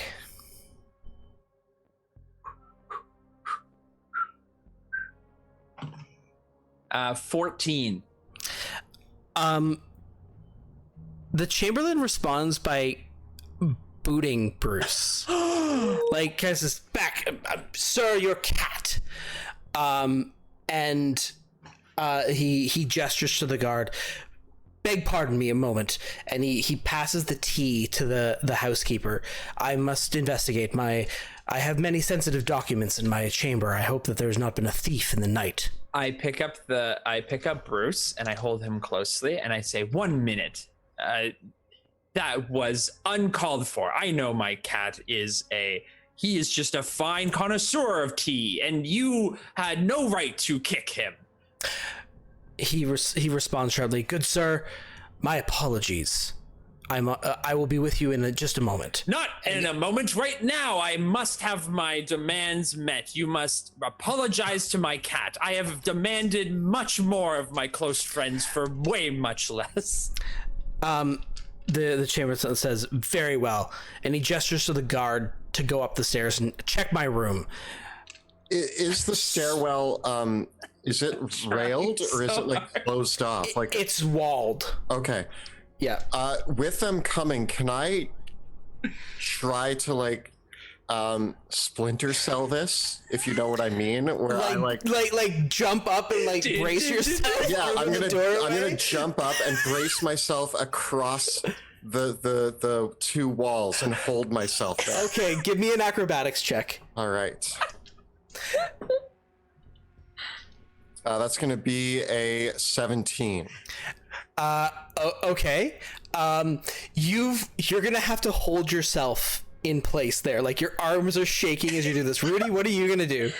I am going to do the opposite, and I want to get down on the ground and try to like not go between his feet, but go on the side. So wherever he's walking, I want to like drop to the bottom of the stairs. All right, give me an acrobatics check. 10. You collide with him and send him falling down the stairs, and the guard tumbles down the stair. Like as he's rushing up the stairs, you try to dodge around him, and you basically just end up tripping him. And he holds his footing and like he stumbles over you, holds his footing, draws his weapon in the same motion, goes, "What was that?" And he starts looking about. Who's holding the tea right now? The Chamberlain again? No, the Chamberlain, the housekeeper is holding the tea, and the Chamberlain says, "What is your cat's name?" His name is Bruce, and he is not a cat. He is my master, and I please him. Bruce, I apologize to you, good sir. Thank you. And no sooner do those words come out of his mouth, than the trip happens on the stairs, and he stops for a moment and says, "Beg pardon, my guest. Please take a seat. Hold tightly to your cat, if you would. Something is very amiss here." I'm gonna go sit. The guard says, I tripped over something. There's something about here. And the Chamberlain says, "A thief. A cut purse, no doubt. Out of my way, I must get to my room." And he pushes past, and I'm gonna have everyone roll for initiative now.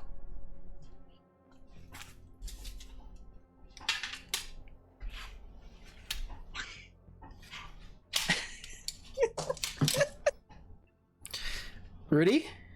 13. Okay, 13 for Rudy. Wilhelm? 21. 21 for Wilhelm. Wrath? 7. 7.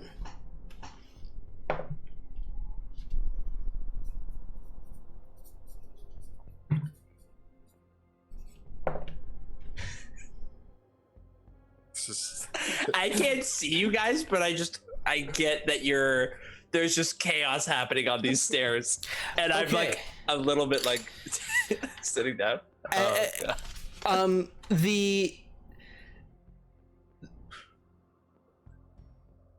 As all this is going down, the housekeeper, she sets the tea.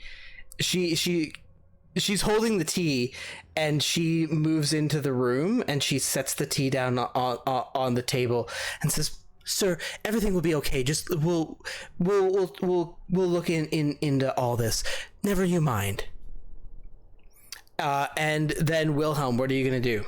I am holding my position wedged between the two walls above the door. Give me another acrobatics check. 28. Okay, you're holding it. All right.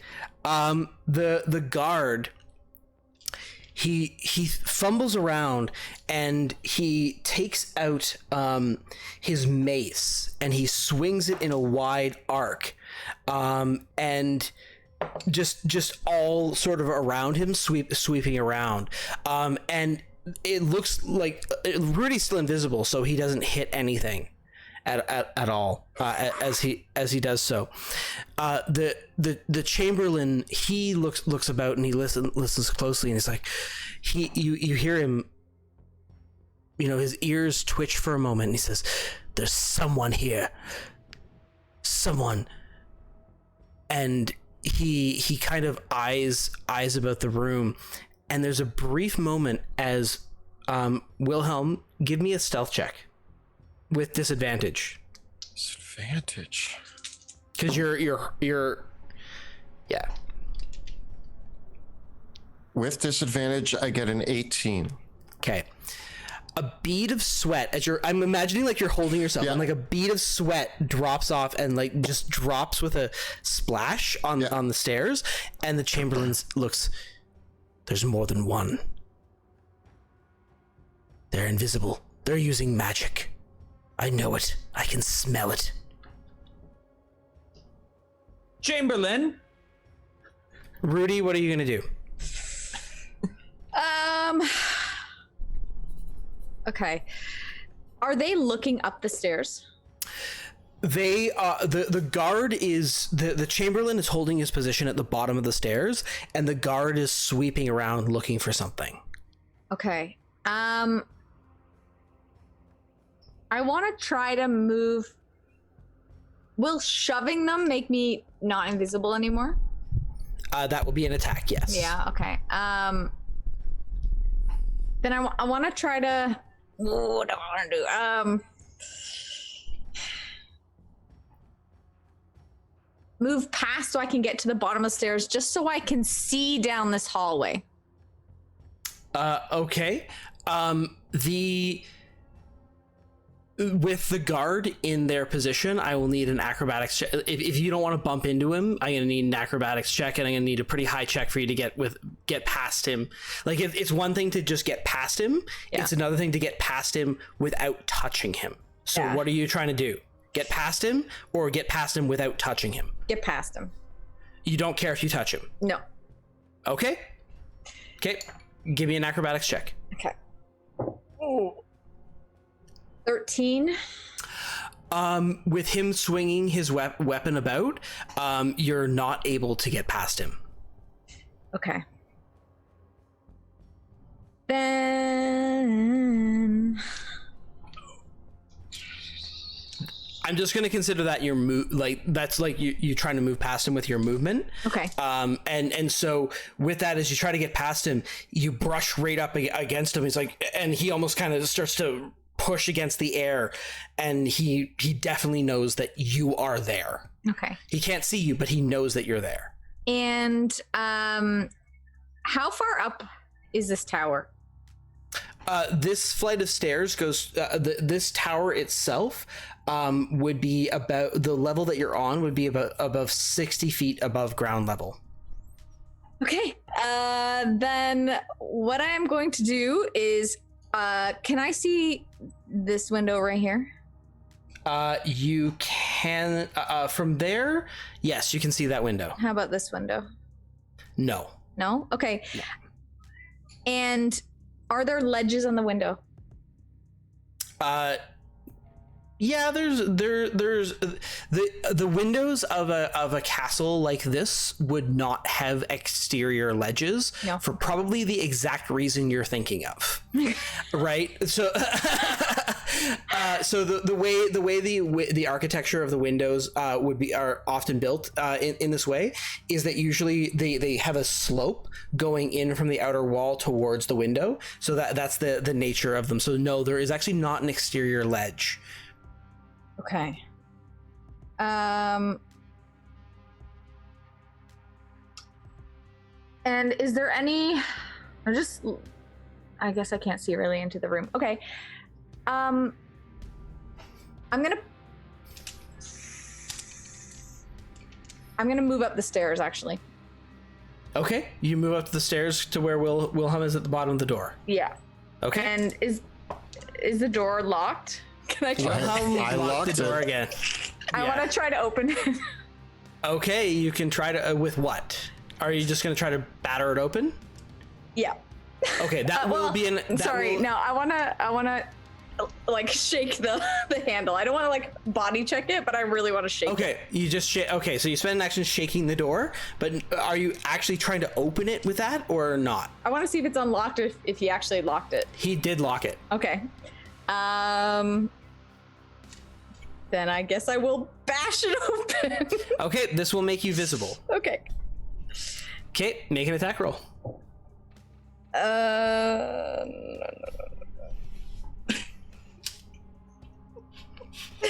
17.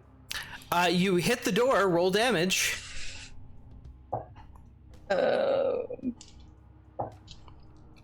11. You batter a split, like with your axe, you batter a shining sized opening into the door. You could probably look through and go, here's Johnny. Okay. It doesn't break through the entire door though. That's okay. That's all I need. I misty step through the crack in the door into the room.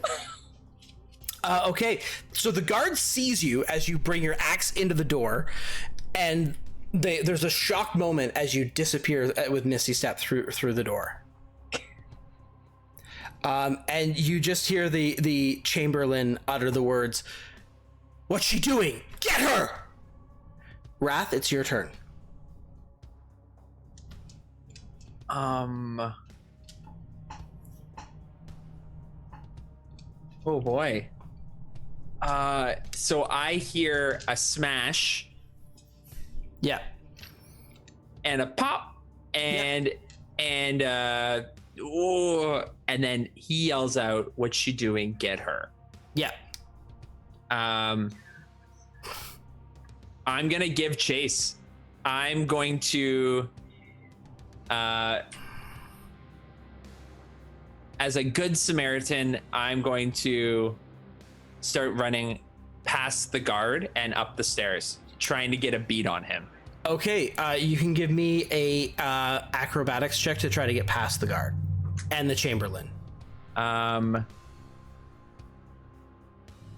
17.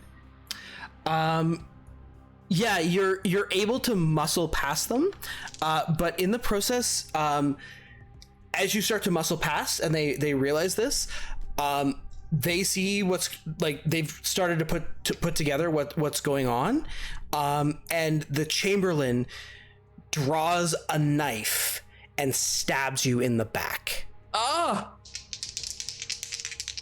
Hospitality. Getting a 22 to hit. Oh yeah, that hits. As the blade and he says, "So sorry, sir."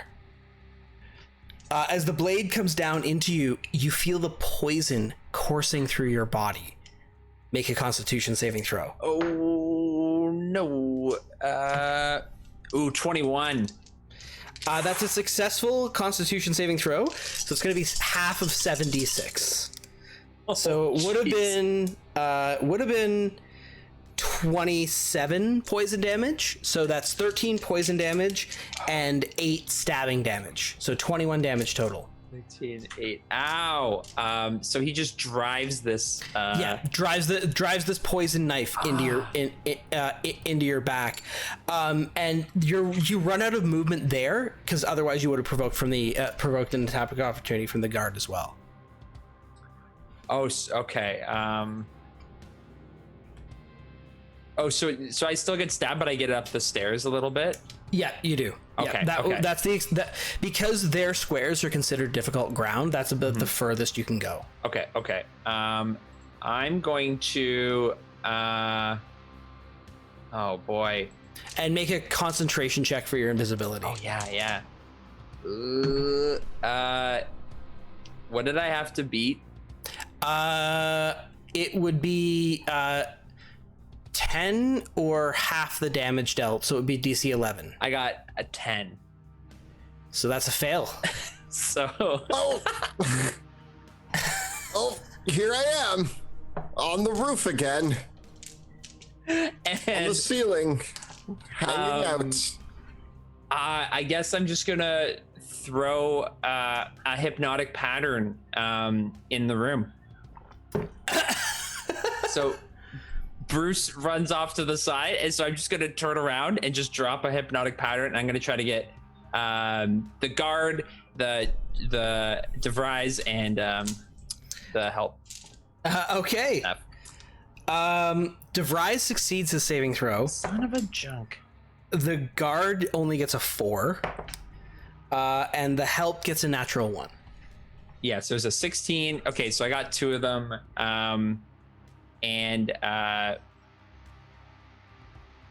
friends, we must act quickly.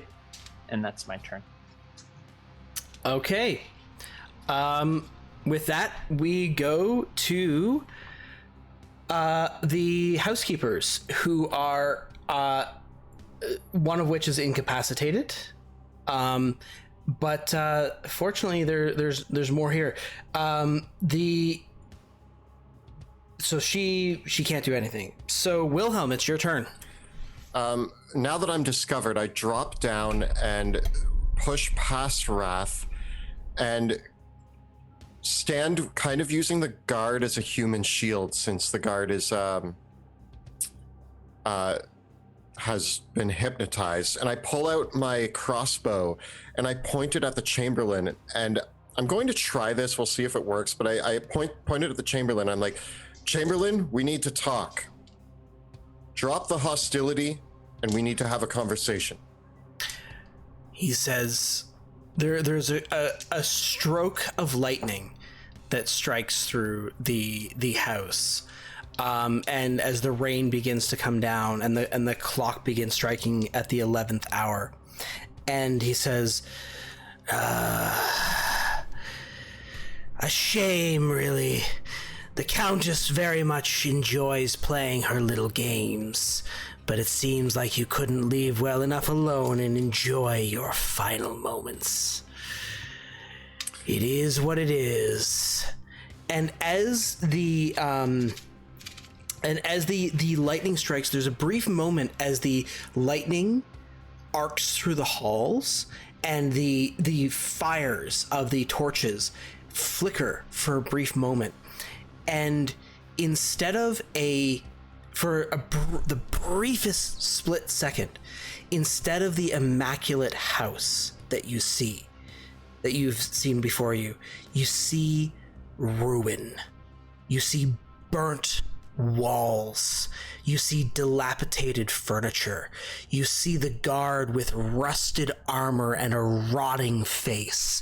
You see the sickly visage of DeVries, and you see the glowing red eyes of the housekeeper, and their pale flesh and sharpened fangs borne out at you. It's a flicker. But was what you saw in that brief moment reality? Or is what you see now before you the truth? Very well then, Chamberlain. It is what it is, as you said, and I'm going to. Can I move past the guards since they're hypnotized, or is like the Chamberlain block? Like, can I? Yeah, you can get past him. Yeah. All right, so I'm going to try to move to block the exit, and I'm going to... getting there would require moving through the Chamberlain space. Okay, so where can I move to? Just into the You same can move space? there with an acrobatics check.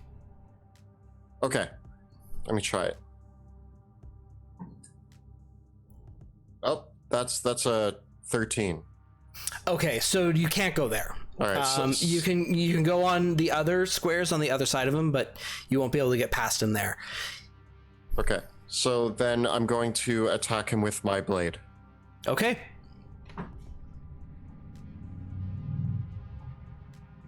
$24 to hit. That's a hit. Nice.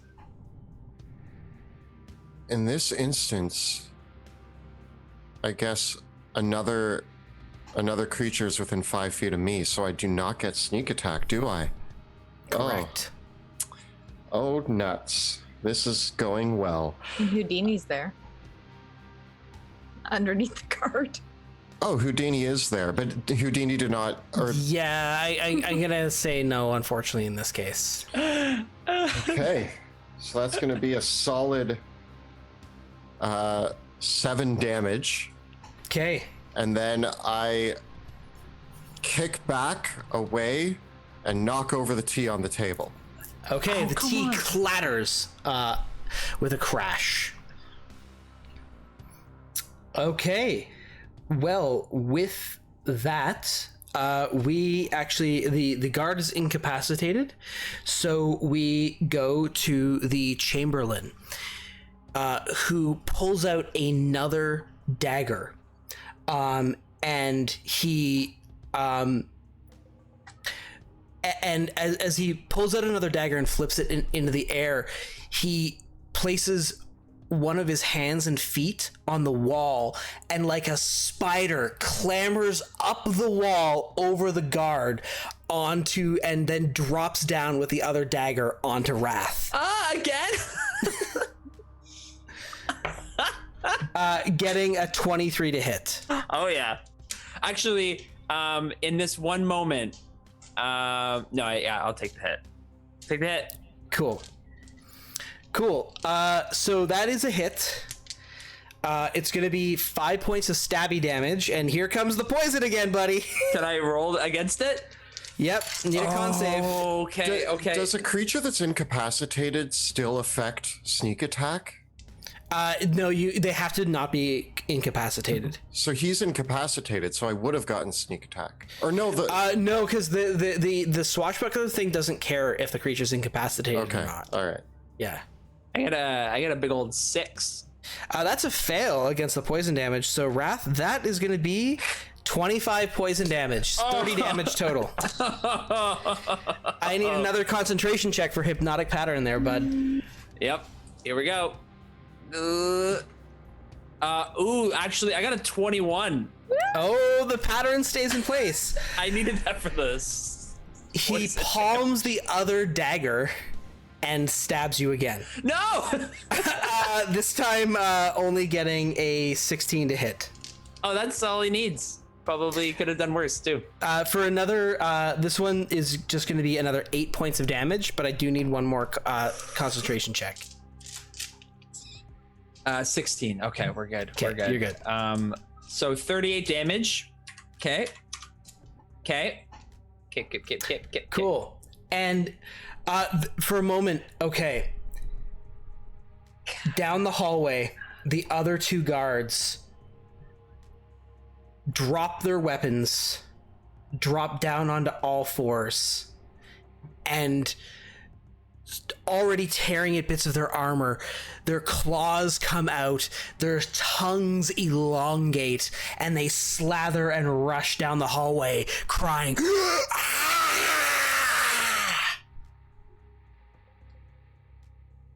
as they rush forward. With that, Rudy, it is your turn. All right. Is unlocking and opening the door an action?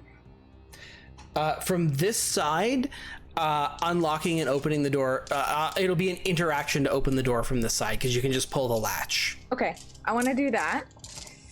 And I say, boys, I think it's time to talk to the Chamberlain in his chambers.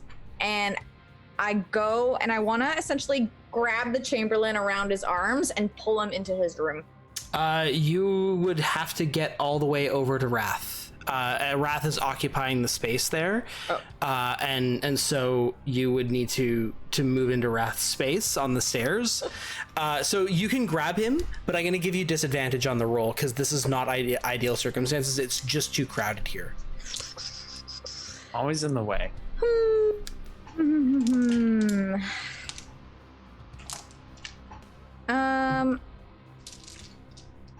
You know what? I'm gonna try it anyways. Okay. Disadvantage. Okay. So strength. Yeah, this would be an opposed grab check. Alright. Roll 2 6s, so 11. You go to grab him, and the slippery man just slips right out of your grasp. All right. And does that count as an attack? That's one of your attacks. Yeah, you can replace one of your attacks with a grab. So if you want to continue attacking, you can. Yeah. Okay. I say, well, if you don't want to come in all one piece, and I take my axes. Okay. And where's Houdini? Houdini, get over here. That's a 20 to hit. It's a hit. Yes, 13 damage. Nice. And then I will hit him one more time with my bonus action.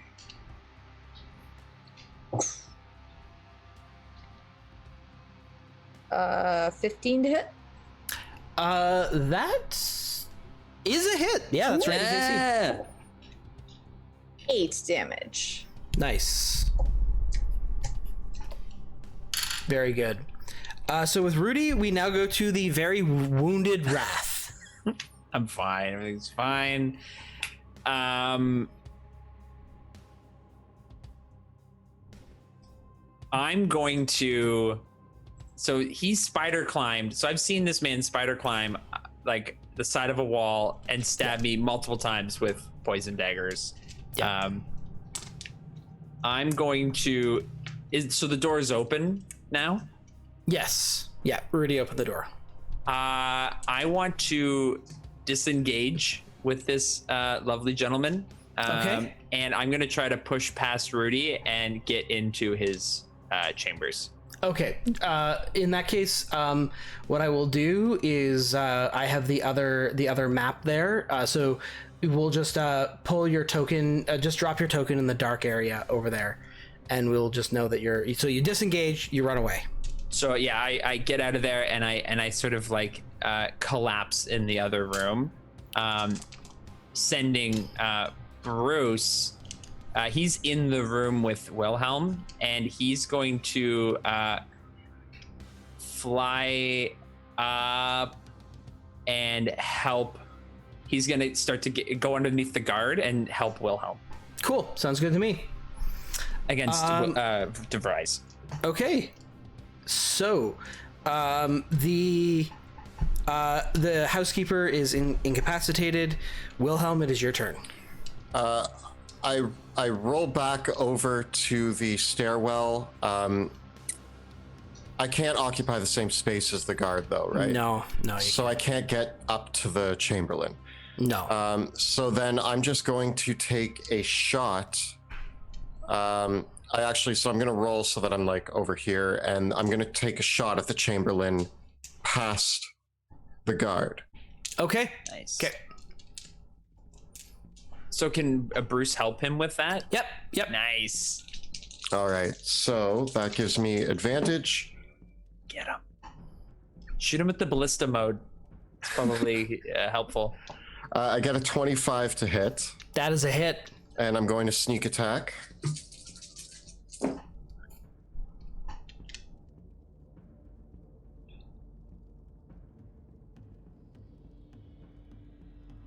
I do 20 damage. Oh, that leaves him bloodied. All right. And I'm going to take one more shot at him. Okay. 16. Also a hit. All right. You 11. pop off 2 shots. Yeah, so over both shoulders of the guard, I go bam, bam, and hit him in the back twice while he's trying to...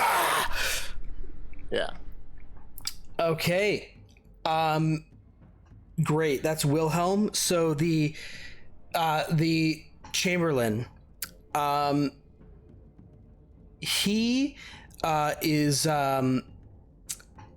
like surrounded by all these creatures. What he does is he leaps up onto the rooftop, onto the ceiling, and clambers along the rooftop, squeezing along here and dashing on the roof and dropping down over here. Oh man. Well, him getting away is a bad thing, isn't it? And then the guards get to go. These guards are incapacitated, but these two rush forward and they attack Wilhelm with their claws. Mm-hmm. I get a an 18 and a 7 to hit. The 18 hits. Wilhelm, the 18 does 7 points of slashing damage as the claw digs into you, and you see like the guard has this like almost rotting features to it as the lightning crashes once again. The chill of the grave begins seeping through your body, almost like rigor mortis is setting in. Give me a Constitution saving throw against paralysis. 14. You are not paralyzed for 1 minute. Yes. Good. You're so lucky. It's cold and hot at the same time. But they take positions from there. They take positions to block off the hallway, the bridge. With that, Rudy, it's your turn.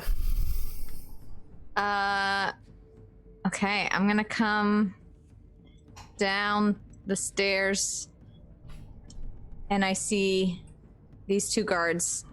I want to firebolt the one that's not in front of me, but the one right after. Yeah, this one here. Yeah. Yep. Okay. Can I get help from Houdini for that? Yeah. Yeah? I don't know where he is. He's here somewhere. He's...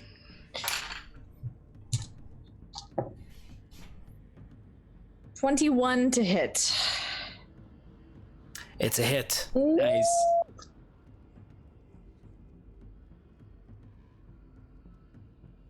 $13 damage, fire damage. Burn him. Alrighty, he's wounded but not killed. And then I throw, using my, what's it called? War magic. Okay. I can make as a bonus action, I can make a weapon attack. Okay. So I'm gonna throw a hand axe at him. Okay. 12. That is a hit. Ooh. Nice. 8 damage. And that is enough to slay him. Whew. And I say, Wilhelm, get up the stairs. And he collapses with a low to the ground. And I run up the stairs. Get up the stairs. Why? The Chamberlain's getting away. Okay. Wrath, it is your turn. So I hear that the Chamberlain is getting away. I'm going to... Darn it.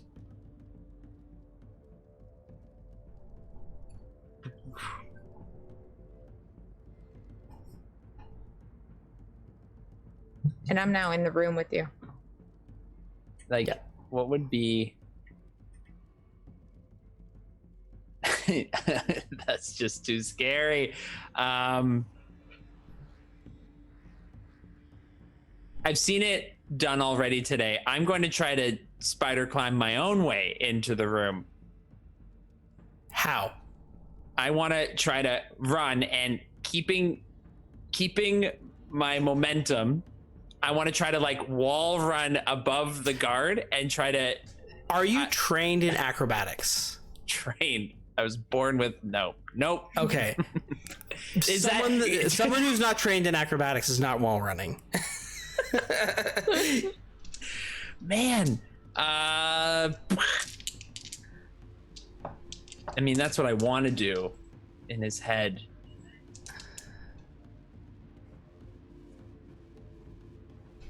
I'm going to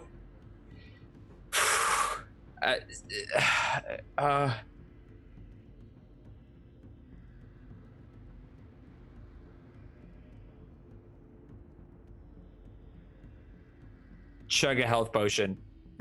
The pragmatic choice. Oh man. I can't chase this guy, so, and knowing I gave it a quick judge. I did the math in my head and I was like, I can't make that jump. So I chug a health potion and I'm gonna get myself in position to chase after him next turn. Alrighty. With that, we go to the top of the round with Wilhelm. All right. I'm going to attempt to stab this guard in front of me. Okay.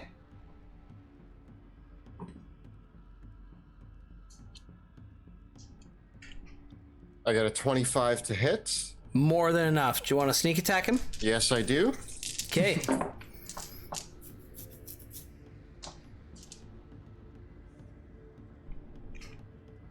25 damage. You run the snarling creature through. Like I just imagine you come around the corner and just with a swift stab of the rapier, just right through its throat. Like, yeah, just right through its mouth. I turn the corner, I stab through him, and without losing my momentum, I charge with his body stuck on my sword down the hallway, and I'm going to bonus action dash as a cunning action, and I'm going to get in front of the Chamberlain and flick the dead body off my sword and point the blade at him and say, "Going somewhere?" And the Chamberlain replies, "Not with you." And so so anything else, Wilhelm? No. Okay. There are no more guards in the vicinity, so the Chamberlain takes out his knife, and he goes, basically, as you come around him, he takes the knife out, says what he says, and goes to stab you in the belly. Actually only getting a 13 to hit. I swiftly twirl out of the way. And he makes a second attack, getting a 16 to hit. I twirl out of the way in the other direction. He sees this is not going too well for him, so he is going to use his cunning action to disengage. What? And spin. And what he's going to do is he disengages and uses his movement to dive out the window and begin climbing up the outside of the castle. Okay, cool. Didn't know he had cunning actions. That's a fun surprise. I mean, you did see him climb like a spider person. Yeah, I didn't. I thought I would get that. You thought he extra forgot it? Special sneak attack in. You know, I thought I would get him. I thought I got him. Ah. All right. With that, we go to Rudy. Okay. I mean, Rudy, you're on the floor above. Yeah. So can I see what? I'm in his room. Yeah, you're in his room and there are windows. Just with the shape of the castle and where he's climbing up, you wouldn't have line of sight from his room to where he's climbing. No. Yeah. Because I guess I wouldn't know where he's climbing.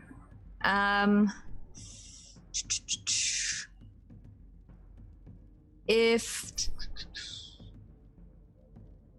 I am going to come down the stairs and I can make it to here, and I look at Wilhelm and I'm like, where'd he go? I point out the window. All right, and I'm assuming I don't have line of sight here either. How far can I get? No. No. Yeah. The howl. No. And the moon and the lightning striking and Crash.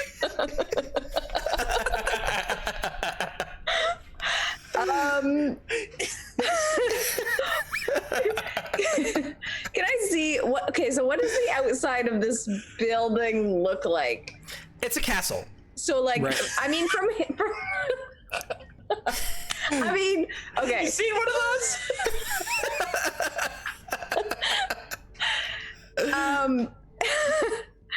So what I'm thinking is, if I stick my head out this window, can I see the roof from here?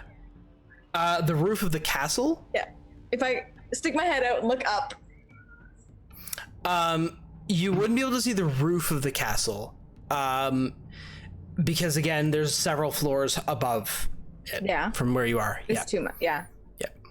30 feet up from that, what is it? 30 feet directly up would be the roofs of the castle. But you need line of sight to the square you're going to land on if you want to Misty Step there. Yeah. And I don't know if this works, but if I stick my head out the window and look up, can I Misty Step up to the roof or no? No, because you can't see the roof. On top you of can it, see, okay. yeah. The edge. Okay.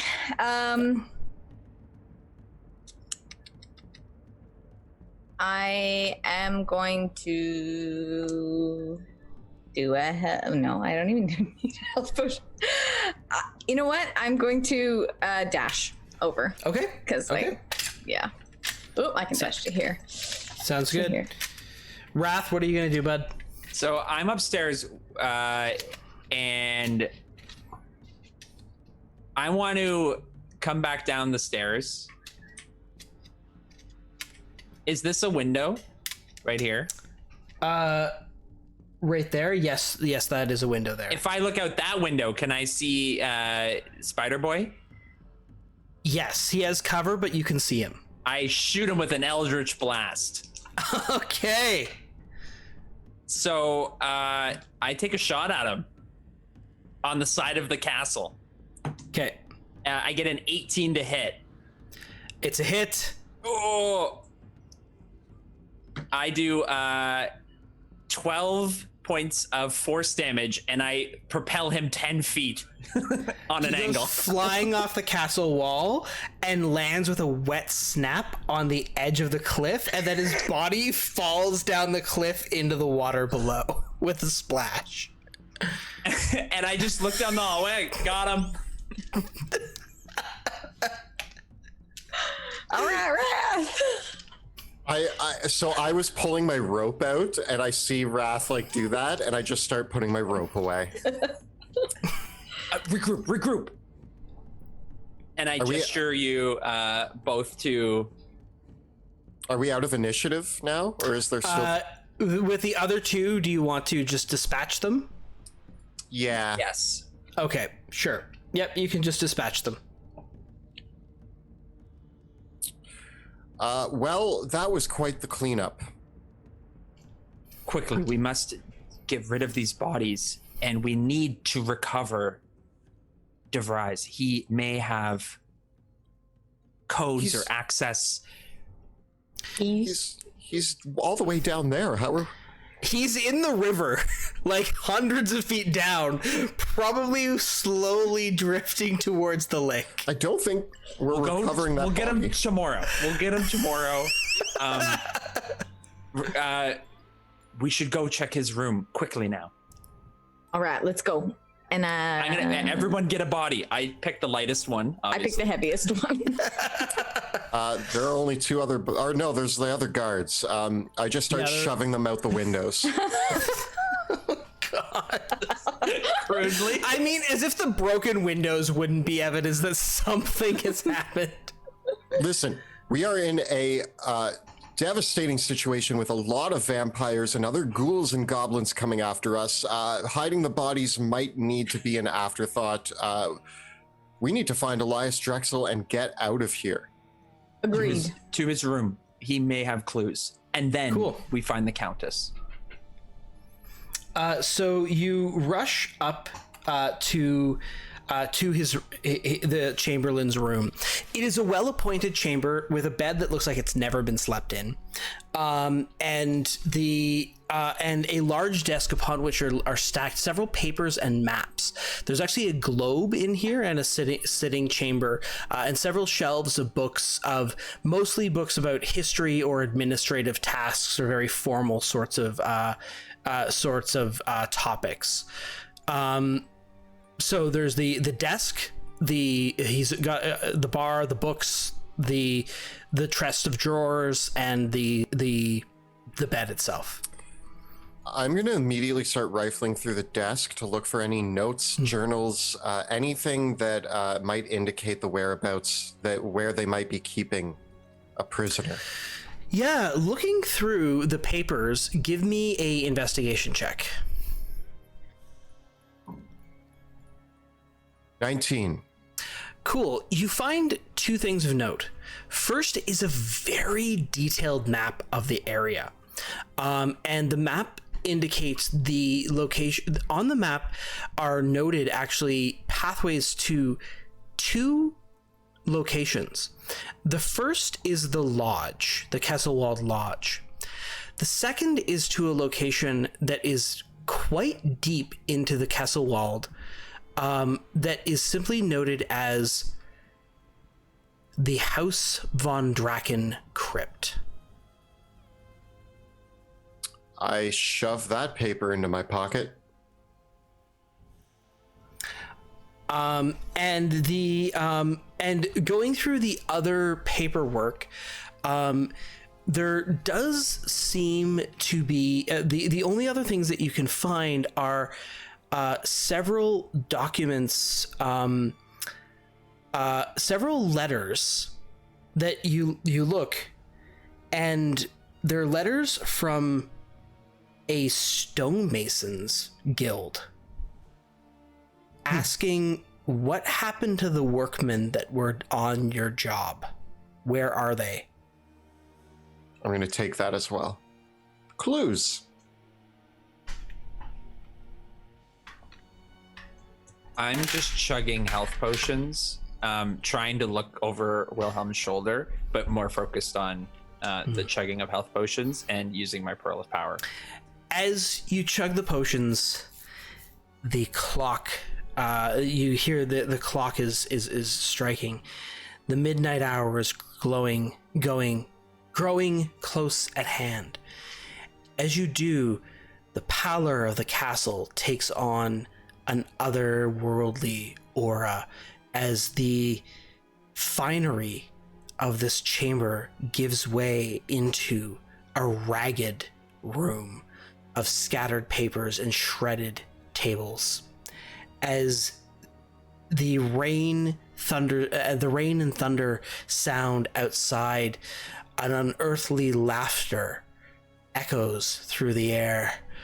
Welcome to my home. I hope you're going to have a lovely evening. And that's where we're going for the night. Oh, Oh man. Everything's going great. I think we really solved the mystery. Job Yep. well done. Yep. Good job, everybody. Yeah. Well, that's where we will end things for this evening. Because I get ending a little bit early this night, but I get the sense that we're gonna have a lot of pickup next time, so I didn't want to interrupt that. But a big thank you as always to our amazing players, Jill, Kelly, and Joe, for playing tonight. And a huge thank you to Kyle for all of the wonderful work he does behind the scenes and for keeping things real in chat on Twitch. And also a huge thank you to our Dungeon Master, Monty Martin, for running this incredible chapter that has taken a dip into classic horror, which I'm a huge fan of. Mm-hmm. The mystery, the vampire castle, and some really sticky combats. I really thought that all of those people would be pushovers. It actually didn't occur to me that they might be horrible monsters.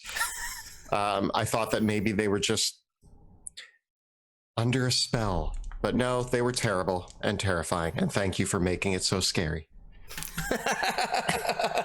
You are very, very welcome. So with that, Joe, do we have a couple more thanks to go around? Yes. In our game tonight, we use a variety of incredible assets produced by talented artists, and they have graciously given us permission to use them in our stream games. And you can use them too, and we encourage you to check out and support some of these amazing creators. Roll20 with the virtual tabletop, custom maps made by Monty using the Dungeon Draft and Wonder Draft based on cartography by Dyson Logos, player character artwork by Jeremy Cole, Monster Turquoise artwork by NPC token artwork by Matthias Berman, monster token artwork from the D&D 5e Monster Manual and other source books, spell effects tokens by Gabriel Picard, and music by Tabletop Audio. So thank you and check them out. Of course, don't forget to look at the links below for our Teespring store, where you can find all of your favorite Dungeon Dudes t-shirts, including yes, way bigger than ducks, and the Dusk Wardens. Check out bit.ly/Dungeon Dudes merch. And of course, our amazing Kickstarter campaign is currently live. Drakkenheim.com will take you directly to the page for the Dungeons of Drakkenheim Kickstarter, which actually is our little kind of pet project. You might have heard of it.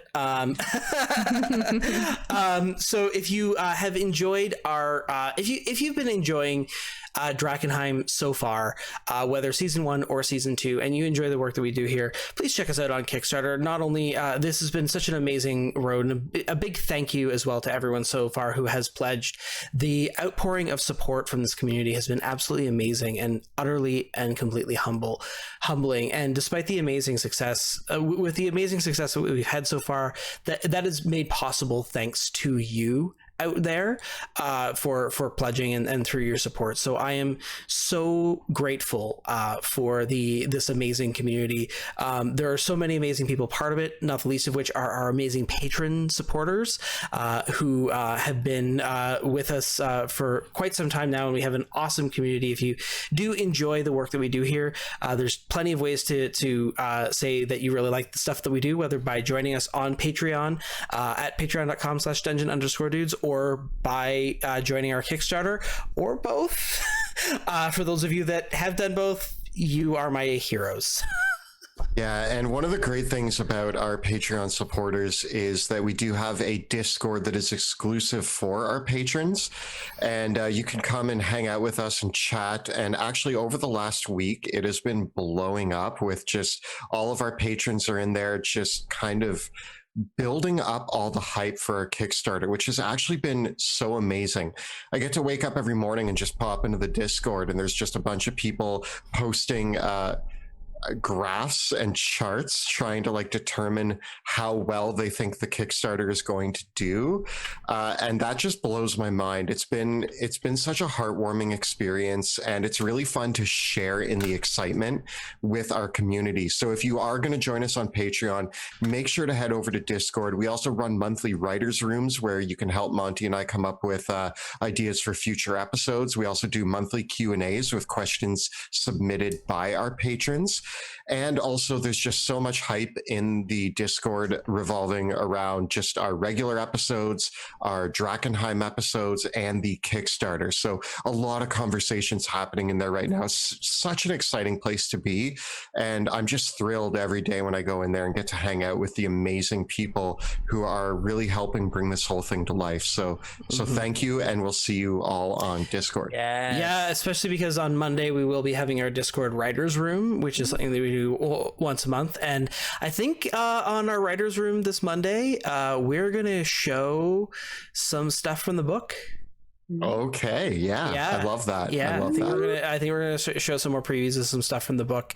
So if you're interested in getting a little bit of a preview of some of the cool things that are going to be actually in the Drakkenheim book, patrons, be sure to join us on Monday on our Discord from 1 to 3, because we do our writers room with our patrons once a month, where we show our upcoming episode scripts, stuff that we're working on, and it's kind of a fun informal chat where we all get on voice chat with a bunch of the patrons and just hang out. So please, if you're interested in that, join us on Monday. And be sure to join us live next Tuesday when we record the campaign live on Twitch. Check us out from 6 p.m. to 9 p.m. Eastern time at twitch.tv/dungeon_dudes. And you can also watch the video episodes of the show on YouTube, or check them out on your favorite podcasting platform. And you'll definitely want to tune in, because we need to know where this crazy shenanigans is going. So make sure to join us next week. Yeah. Of course, you can always check us out on YouTube as well, whether you are supporting our Kickstarter or on Patreon, or just watching our videos, even, watching, liking, subscribing, all that good stuff, whether it's here on Twitch or on YouTube or anything like that is greatly appreciated. We do post new videos every Tuesday and Thursday on the YouTube channel where we cover everything D&D, including advice for players and guides for Dungeon Masters. So be sure to head over there to YouTube and watch our videos. We got more great stuff coming. Our video this week, Kelly, is on Dungeon design mistakes. Ooh, yeah. Talking about all the mistakes that we made making our dungeons. Yeah. I made more than a few of them, some of them in this campaign. So we'll, it's good to I like the way that we approach those episodes by basically saying, here's all the mistakes we made, and hopefully you can learn from our mistakes. Nice. So yeah, it's great. Nice. Awesome. Well, thank you all so much for watching, and we will see you next time in the shadows of Drakkenheim.